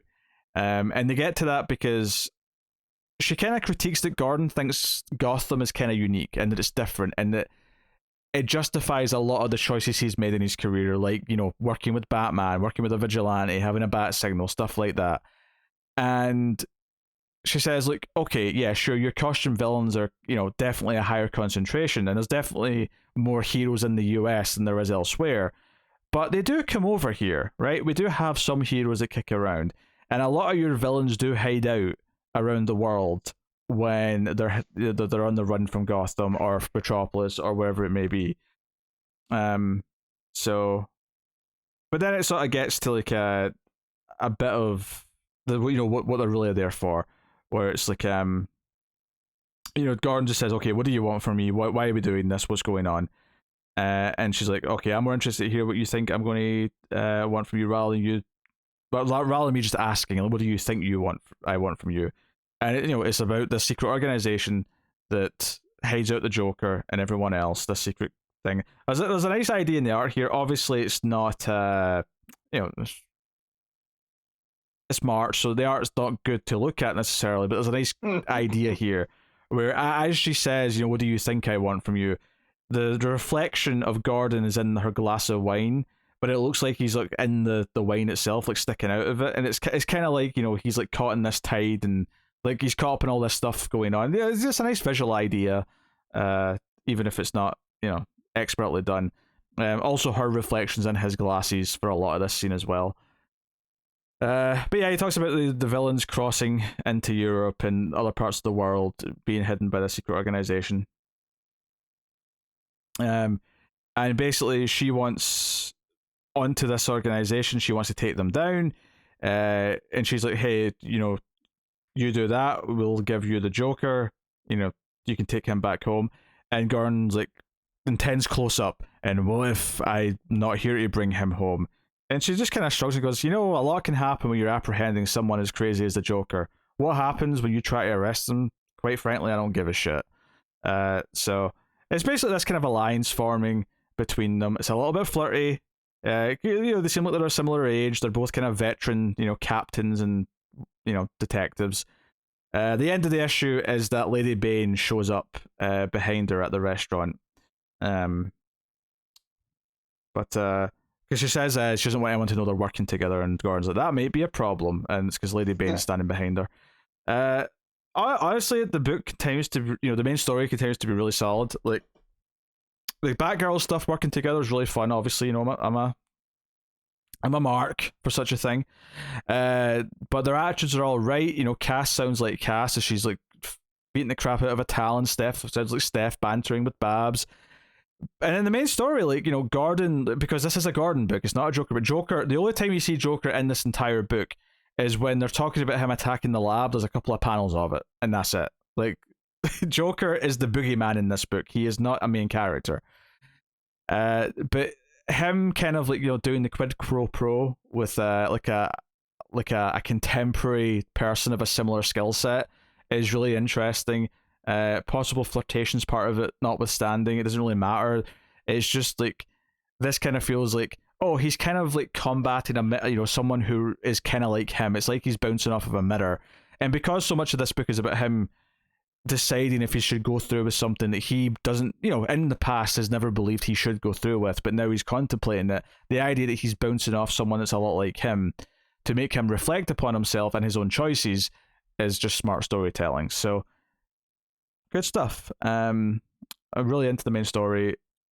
I'm only, I can't go higher than a 7 because the art's just, skill and march. I can't go higher than a 7. I just can't, even if I think it deserves it based on the writing. The backup story, I'm losing patience with a bit. It's like I'm not super into the art, which is Sweeney Boo. Sweeney Todd's cousin. Yeah, Sweeney Todd's cousin, Sweeney Boo. Likes to just jump out and yell boo at people. But this is Tynan, but with Sam Johns. Presumably Sam Johns is the one scripting. And there's some fun stuff here, I guess, with Orca, who maybe lets Harper get away. Harper's in the prison, and what's her face? Punchline and her gang are trying to like track her down and find her. And Orca kind of like sees her in the locker she's hiding in, and then kind of like punches it to like give her a hole in the wall to escape. But like, there's not a lot of the story each time, and some of it just like, there's just not enough to be satisfied from it, I don't think. You combine that with the big anime eyes in the art that I'm not super into. When she crawls through some air ducts for a while, classic trope, she runs into the woman she's looking for in the prison, which is the one who has like some, she's a witness and she can sort of testify against Punchline. And that's basically it. She finds her, and then there's one page at the end revealing that the boyfriend of her brother is not necessarily a straight up Joker groupie, but he does have a tattoo, which when questioned turns out to be a Royal Flush gang tattoo. Yeah! Now, keep in mind that Punchline in the prison took over a Royal Flush group in the prison, so this kind of ties the stories together a little bit. I have to admit, if I wasn't doing this for a Patreon book where I'm actually, being paid to read this book, I wouldn't be reading the backup. I would just be reading the main story. But, which I guess is a kind of a, well, it's a silly thing to say, because the reason why I wasn't reading, the reason why I didn't keep reading it in the first place is because it was overpriced. So that's why it's become a Patreon, because someone wanted me to keep reading it. But if it was regular priced and I was still reading it of my own free will, then I wouldn't read the backup. That's a really convoluted. Imagine if it was overpriced and you were not reading the backup. Oh, that's an expensive 20 pages. It is, yeah. But it's a Patreon book, so oh yeah, obviously. I mean, there's an exception here, but yeah, for regular people. Yes. So that's all. A convoluted thing to say is that the backups just kind of lost me a little bit, but I'll struggle through it. It's whatever. Like halfway through the series now, anyway. It's like a 5 out of 10. The backup, I'd say this week. I've lost patience with it, but. Main story, really good, great Gordon story. Loving the Batgirl stuff as well, alongside it. Plus, all those shenanigans, which is fun. So, yeah, I recommend that as a story. I really do. So there you go. That's Joker issue 7. Other Patreon book this week is Connor on Harley Quinn issue 6, which is from last month. Is it? It is, because I missed a few weeks. Aye, so you're playing catch up. I think it's the only one I catch up from last month, so I'll be on to this month's stuff next week. Sure. Sweet mercy, there is no Riley Rosmo on this issue. It's Laura Braga on art, and this is. I'm disappointed because I want you to suffer. Not quite a Fear State tie-in, but it's a lead-in to the Fear State tie-in, and there's stuff that's like, it's not branded as such, but it's definitely setting that up, and it's got relevant things. First off, I don't think this is Laura Braga's best work. I've seen better. It's solid. think there are multiple points where Harley's face in particular looks wrong, and that's a little frustrating. But I mean, compared to Rosmo, I'll take it. But this issue is Harley in Alleytown, and of course she runs into Catwoman. She's tracking down drugs that Strange stole, wanted, something to do with Strange's drugs. But there's a whole running narration thing about how she doesn't hate cats, but she doesn't really like them. And by the end, it's like, oh yeah, but if you earn their trust, they're amazing. All that sort of bullshit. And obviously it plays into Catwoman throughout the issue. That is just completely true. If you earn a cat's trust, they're amazing creatures. No. Mine still bites me for no reason. Well, you've not earned your cat's trust, okay? Yeah, I have. But she comes up and decides, hey, your ankle looks like a good place to bite right now. It's because cats are awful. But there's a lot of action in this issue, which I'm okay with. You got Catwoman coming down, fighting off the peacekeepers because they're in Alleytown right now. Again, tying up in towards the Fear State stuff, and then they go and question / interrogate / maybe soft torture a dude. To be honest, it's barely more extreme than what Batman does. It's just hanging him upside down off a roof. But side of light torture. Yeah. Just the upper body strength on Catwoman here, though. Holy shit. So she's got the whip wrapped around the guy. And she's, literally hanging off the side of the building. And she's just standing there, casual, with it in one hand. With this guy, his entire dead weight hanging off the building. And she's, not even straining. It's impressive. But the actual Fear State stuff tie-in, again, pre-tie-in, is Strange comes, is here, but who should visit him but Scarecrow? Scarecrow's not happy that Strange has been stealing his fear toxin to use it, and he's like, no, I wouldn't do that. And yes, we're completely alone right now, except the guy, Keepsake, who popped out last issue, who I was like, who the shit's Keepsake, and why are you making a big deal about it? He's here, and he's like, yeah, we may have used some of your toxins.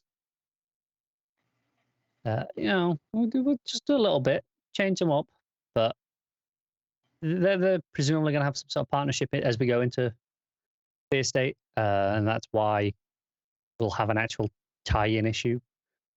But right now, it's just more action. Harley and Ivy, Harley decides to create a distraction by jumping down into the middle of all of them. And then Catwoman just comes in and whips them all up. And then they throw a poison. They throw it at Catwoman. It's like this toxic, this vial of poison. And they throw it at Catwoman. Harley pushes her out of the way and gets it all on her. And it affects her pretty bad. And then Selena just casually has a anti-poison on her all times now because Batman is basically the reason. Yeah.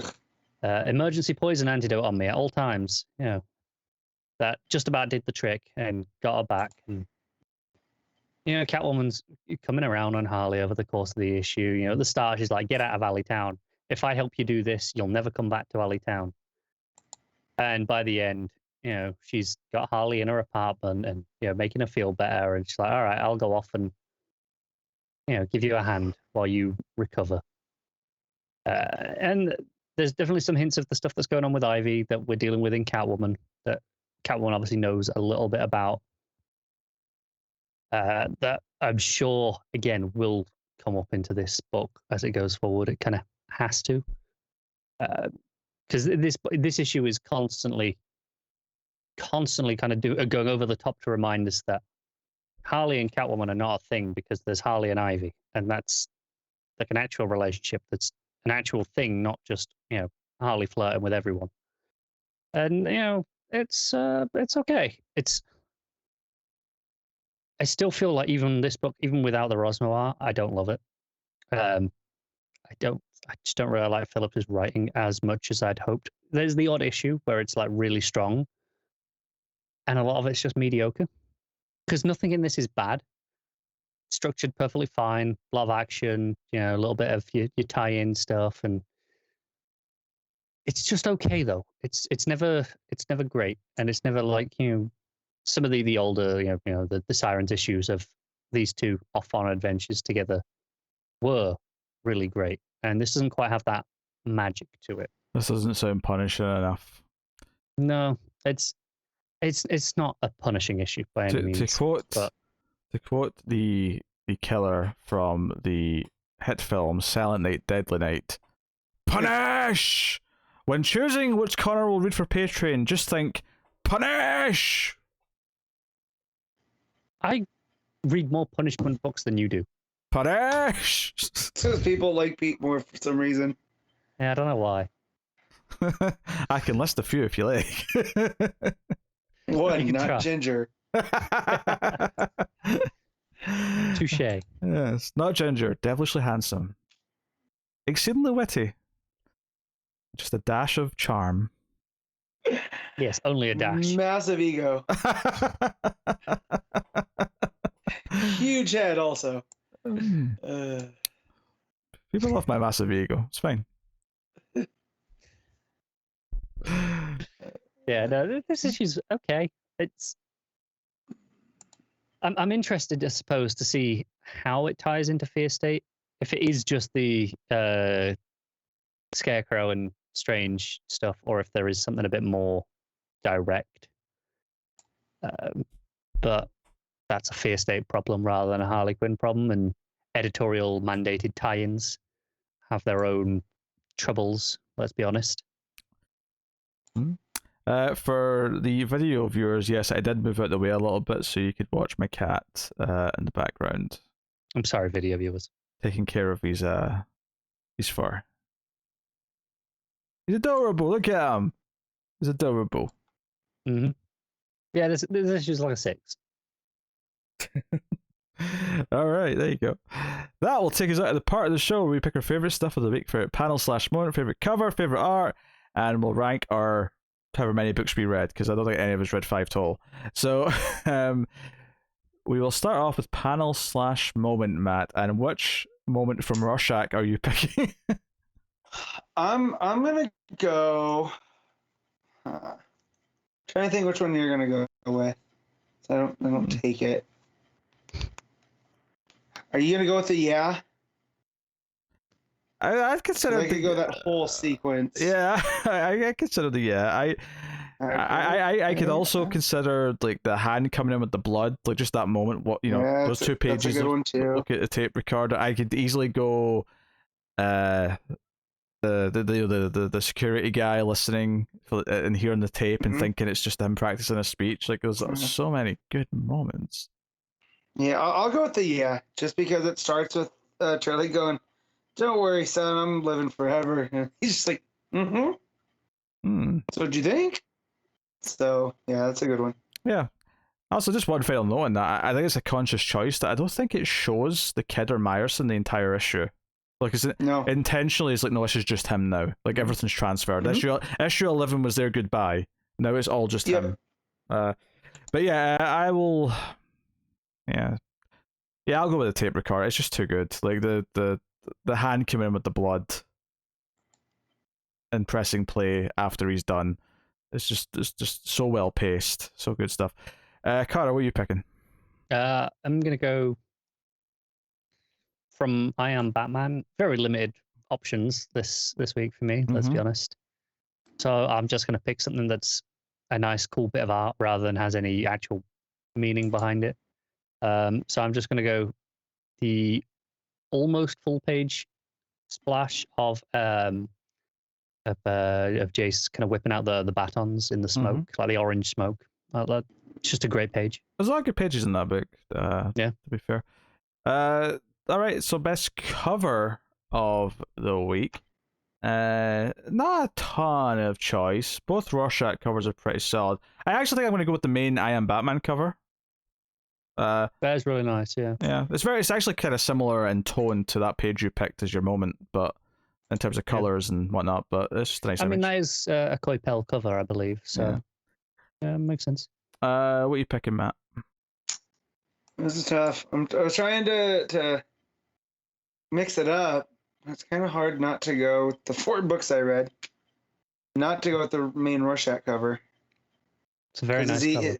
Is he coming? Is he going? Like, it's vague. So yeah, I'll go with that one. Yeah. Should he stay or should he go?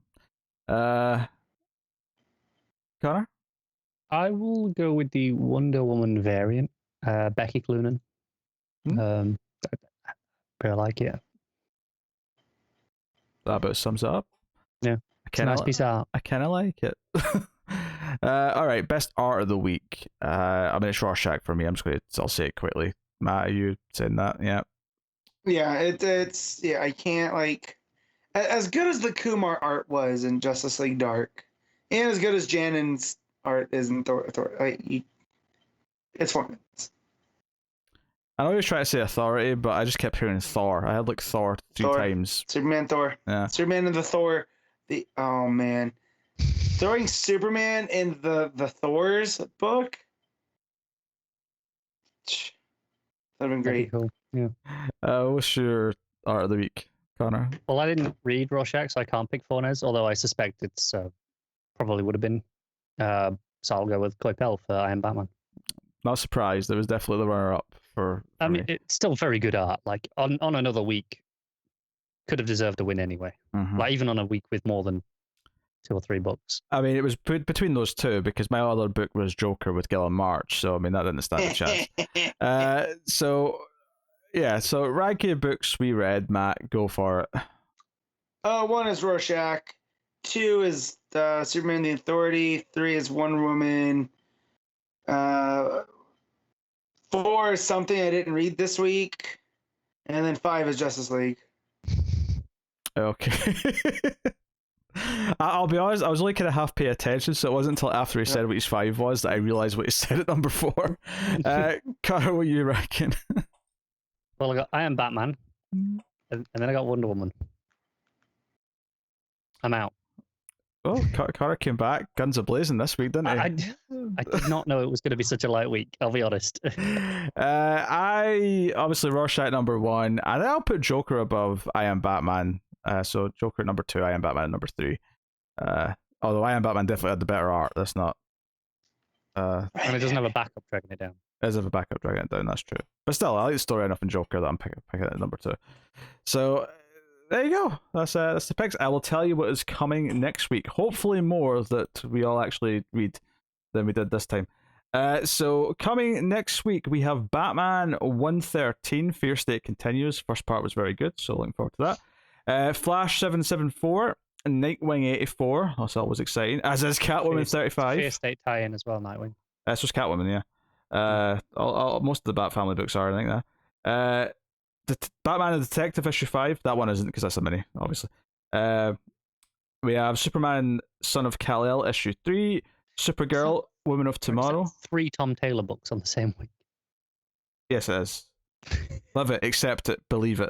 So Supergirl Woman of Tomorrow issue 4, Legends of the Dark Knight issue 5, Batman Secret Files Miracle Molly issue 1. That's a maybe. I'll have to check who's writing that and what's going on. But Tynan's writing it with Danny on art, who is doing the Arkham book that we were talking about earlier, which I sent you guys the page. Oh yes. I had a quick look. It did look nice. So in that case, that's a little different. This is already like so much more than this week for me. Shazam issue 3 is out. Batman the Adventures Continue issue 4. Suicide Squad King Shark issue 1's out next week, as is Aquaman the Becoming issue 1. And then also Batman vs Bigsby, A Wolf in Gotham issue 1, if you want that crossover with Fables action. And then Looney Tunes 262 to round out all the books available. So much more exciting week book-wise next week, I think.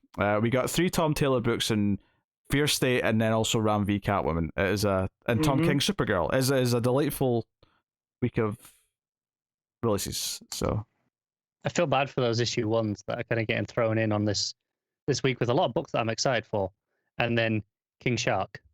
Which, don't get me wrong, it's Tim Seeley. It's probably okay, but Yeah, King Shark. You want to give these issue ones a chance, but like they're so low priority next week because of all the other books coming out that are far more exciting. Yep. So hey ho. That's it. I'll make the effort. I'll try and read them. But some good stuff next week. So there you go. I will now thank our Patreon producers for the month. So thank you to Tyler Hess, Cindy Palacios, David Shaw, Board Now, Al Treisman, Christopher Moy, David Brown, and Stanley. Not Stanley, Matt. Don't start. I didn't even say anything this time. He doesn't even have the energy today. Yeah, he doesn't have the energy. Excelsior! He's too... Got him. Thank you. So our Patreon producers are one of the higher tiers on Patreon, of course, but you can support us for as little as $1 per month and help keep all the content coming. At the $5 tier in particular, you get the show a day early. So go and have a look and see if you want to support all the content that way. You can also support us though completely for free by simply hitting the like button, subscribing, commenting on YouTube. All those things help out a lot and help grow the channel. And especially since it's the Comics from the Multiverse channel on its own now. So, but check out the other channels. Check out Mailfuzz TV and Mailfuzz Movies for TV reviews and movie podcasts and all that sort of stuff. But you can also support us the audio version if you give us a 5-star review on iTunes or whatever podcast app you use. That also helps out. And also share us. You can get us on Twitter at DC Comics Podcast. And worth going there. In fact, because sometimes... I mean, really these days, since we somehow find the time to just go along on everything anyway. But and if there is ever a week where there's almost no books to talk about, we'll ask you for questions on there. So worth following and getting the odd update and retweet of news. And you can ask us questions just for question's sake. If you have a question about the show and you want it answered, I will answer it on Twitter via @DC Comics Podcast. So there you go. That is episode 271. And there's only one way to end this Batman Day special of Comics from the Multiverse. It's by asking Matt a dumb Batman question that I know he's going to be very opinionated on. Look at him. He looks like he wants to punch me. He is ready to punch. Be brave, Pete. Ask the question. Be brave. Oh, dear. So, come on, Hector Hammond, with your massive head. If it's not the question I think it is, I'm going to be very disappointed. What do you? I'll be honest. I don't really have a good question prepared. I'm sort of stalling until I think of one. Oh, I do. So go on, yeah, all right, Connor, ask a question. No. Why is Batman better than Superman? He's not. But it's Batman Day, so he must be. I'm sure I asked that last year, which is why I was trying to think of something different. I don't know. I asked something similar last year. I'm sure I did. I have no reasoning besides he's not. All right. This is like a sports question. I feel like the world at large disagrees with you. Well, the world's stupid. Hmm. Do you think Batman's better than Superman, Connor? Maybe he is. Well, then you're stupid. That's not news. True. I feel like there should be a new tradition on Batman Day every year, because it always seems to be a Saturday when we're recording, because it's been done the same day as the show. Yeah. I hate Batman Day unless it's about Dick Grayson. I feel like Matt should have to wear nothing but Batman merch on camera on Batman Day. I burned all my Batman merch, thank you. Batman shirt, Batman hat. That's not true. I have a Nightwing hat, if that counts. In fact, I feel like we should just give him a little cowl to sit in. A cowl would be good. Or Joe, we could get him. Like the Ultimate Warrior face paint, but like a bat symbol on his face. Have it painted on over his eyes. It's staying. Oh, and introducing on today's show, the Vengeance of the Night, Matt. I'll never forget the time that James asked me my top 5 Batman, and I went through and I found 5 people that wore the cowl that weren't Bruce Wayne, and it is an accomplishment. He wasn't ready for me to have an actual answer. He thought he was just trolling me. Yes. Well, obviously, we wish everyone at home a happy Batman Day. And that comes from myself, it comes from Connor, and it comes from the #1 Bat fan, Matt. How dare you? Bat Matt, they call him. I feel like No, that Matt should they rename his don't. Twitter. It's at the minute it's Matt of Steel. I think it should be Matt of Bats. Yes. No. Well, that's closer to Man Bat, so you're onto something. Yes. I mean, that's why Matt's always saying how much he loves the Knights, because he's the Matt Knight. He's this old Dark Knight thing. It's like, there's a correlation there. Not this year. It's a sad time to be a Knights fan. I just see a picture of Marc-Andre Fleury in Blackhawks gear. I don't like it. And last time I checked, the Knights hockey jersey wasn't like blue with a red symbol, was it? No. No. What No, color? it's gray. And that's only... Oh, man, that's good that they couldn't be the Black Knights. I'd never hear the end of it.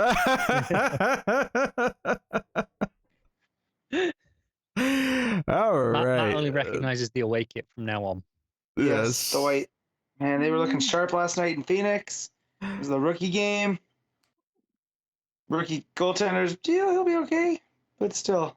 Okay. Well, that's your banter section at the end of the show. So happy Batman Day, everyone. I'm hungry. I gotta Also, go. for all you wrestling fans, we got Grand Slam next week. Supersize Rampage. We get big stuff on Dynamite. Yeah, I'm wait, excited. is Rampage 2 hours next week? What's that, Matt? Is Rampage 2 hours next week? Yep. It's gotta be. All those matches? Yeah.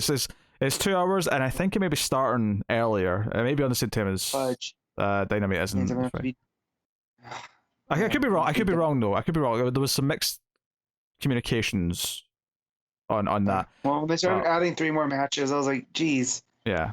That's man, those people are gonna be so excited in New York on Wednesday. They got pay-per-view on Wednesday. Oh yeah, the people at Arthur Ashe get a 4-hour pay-per-view basically. Yeah. So they're delayed. I'm delayed. Yeah, man. Yeah, there you go. That's the episode. That's episode 271 of Comics From The Multiverse. Thank you very much for joining us. Once again, keep reading DC Comics, and remember to never get lost in the Speed Force. I love Batman.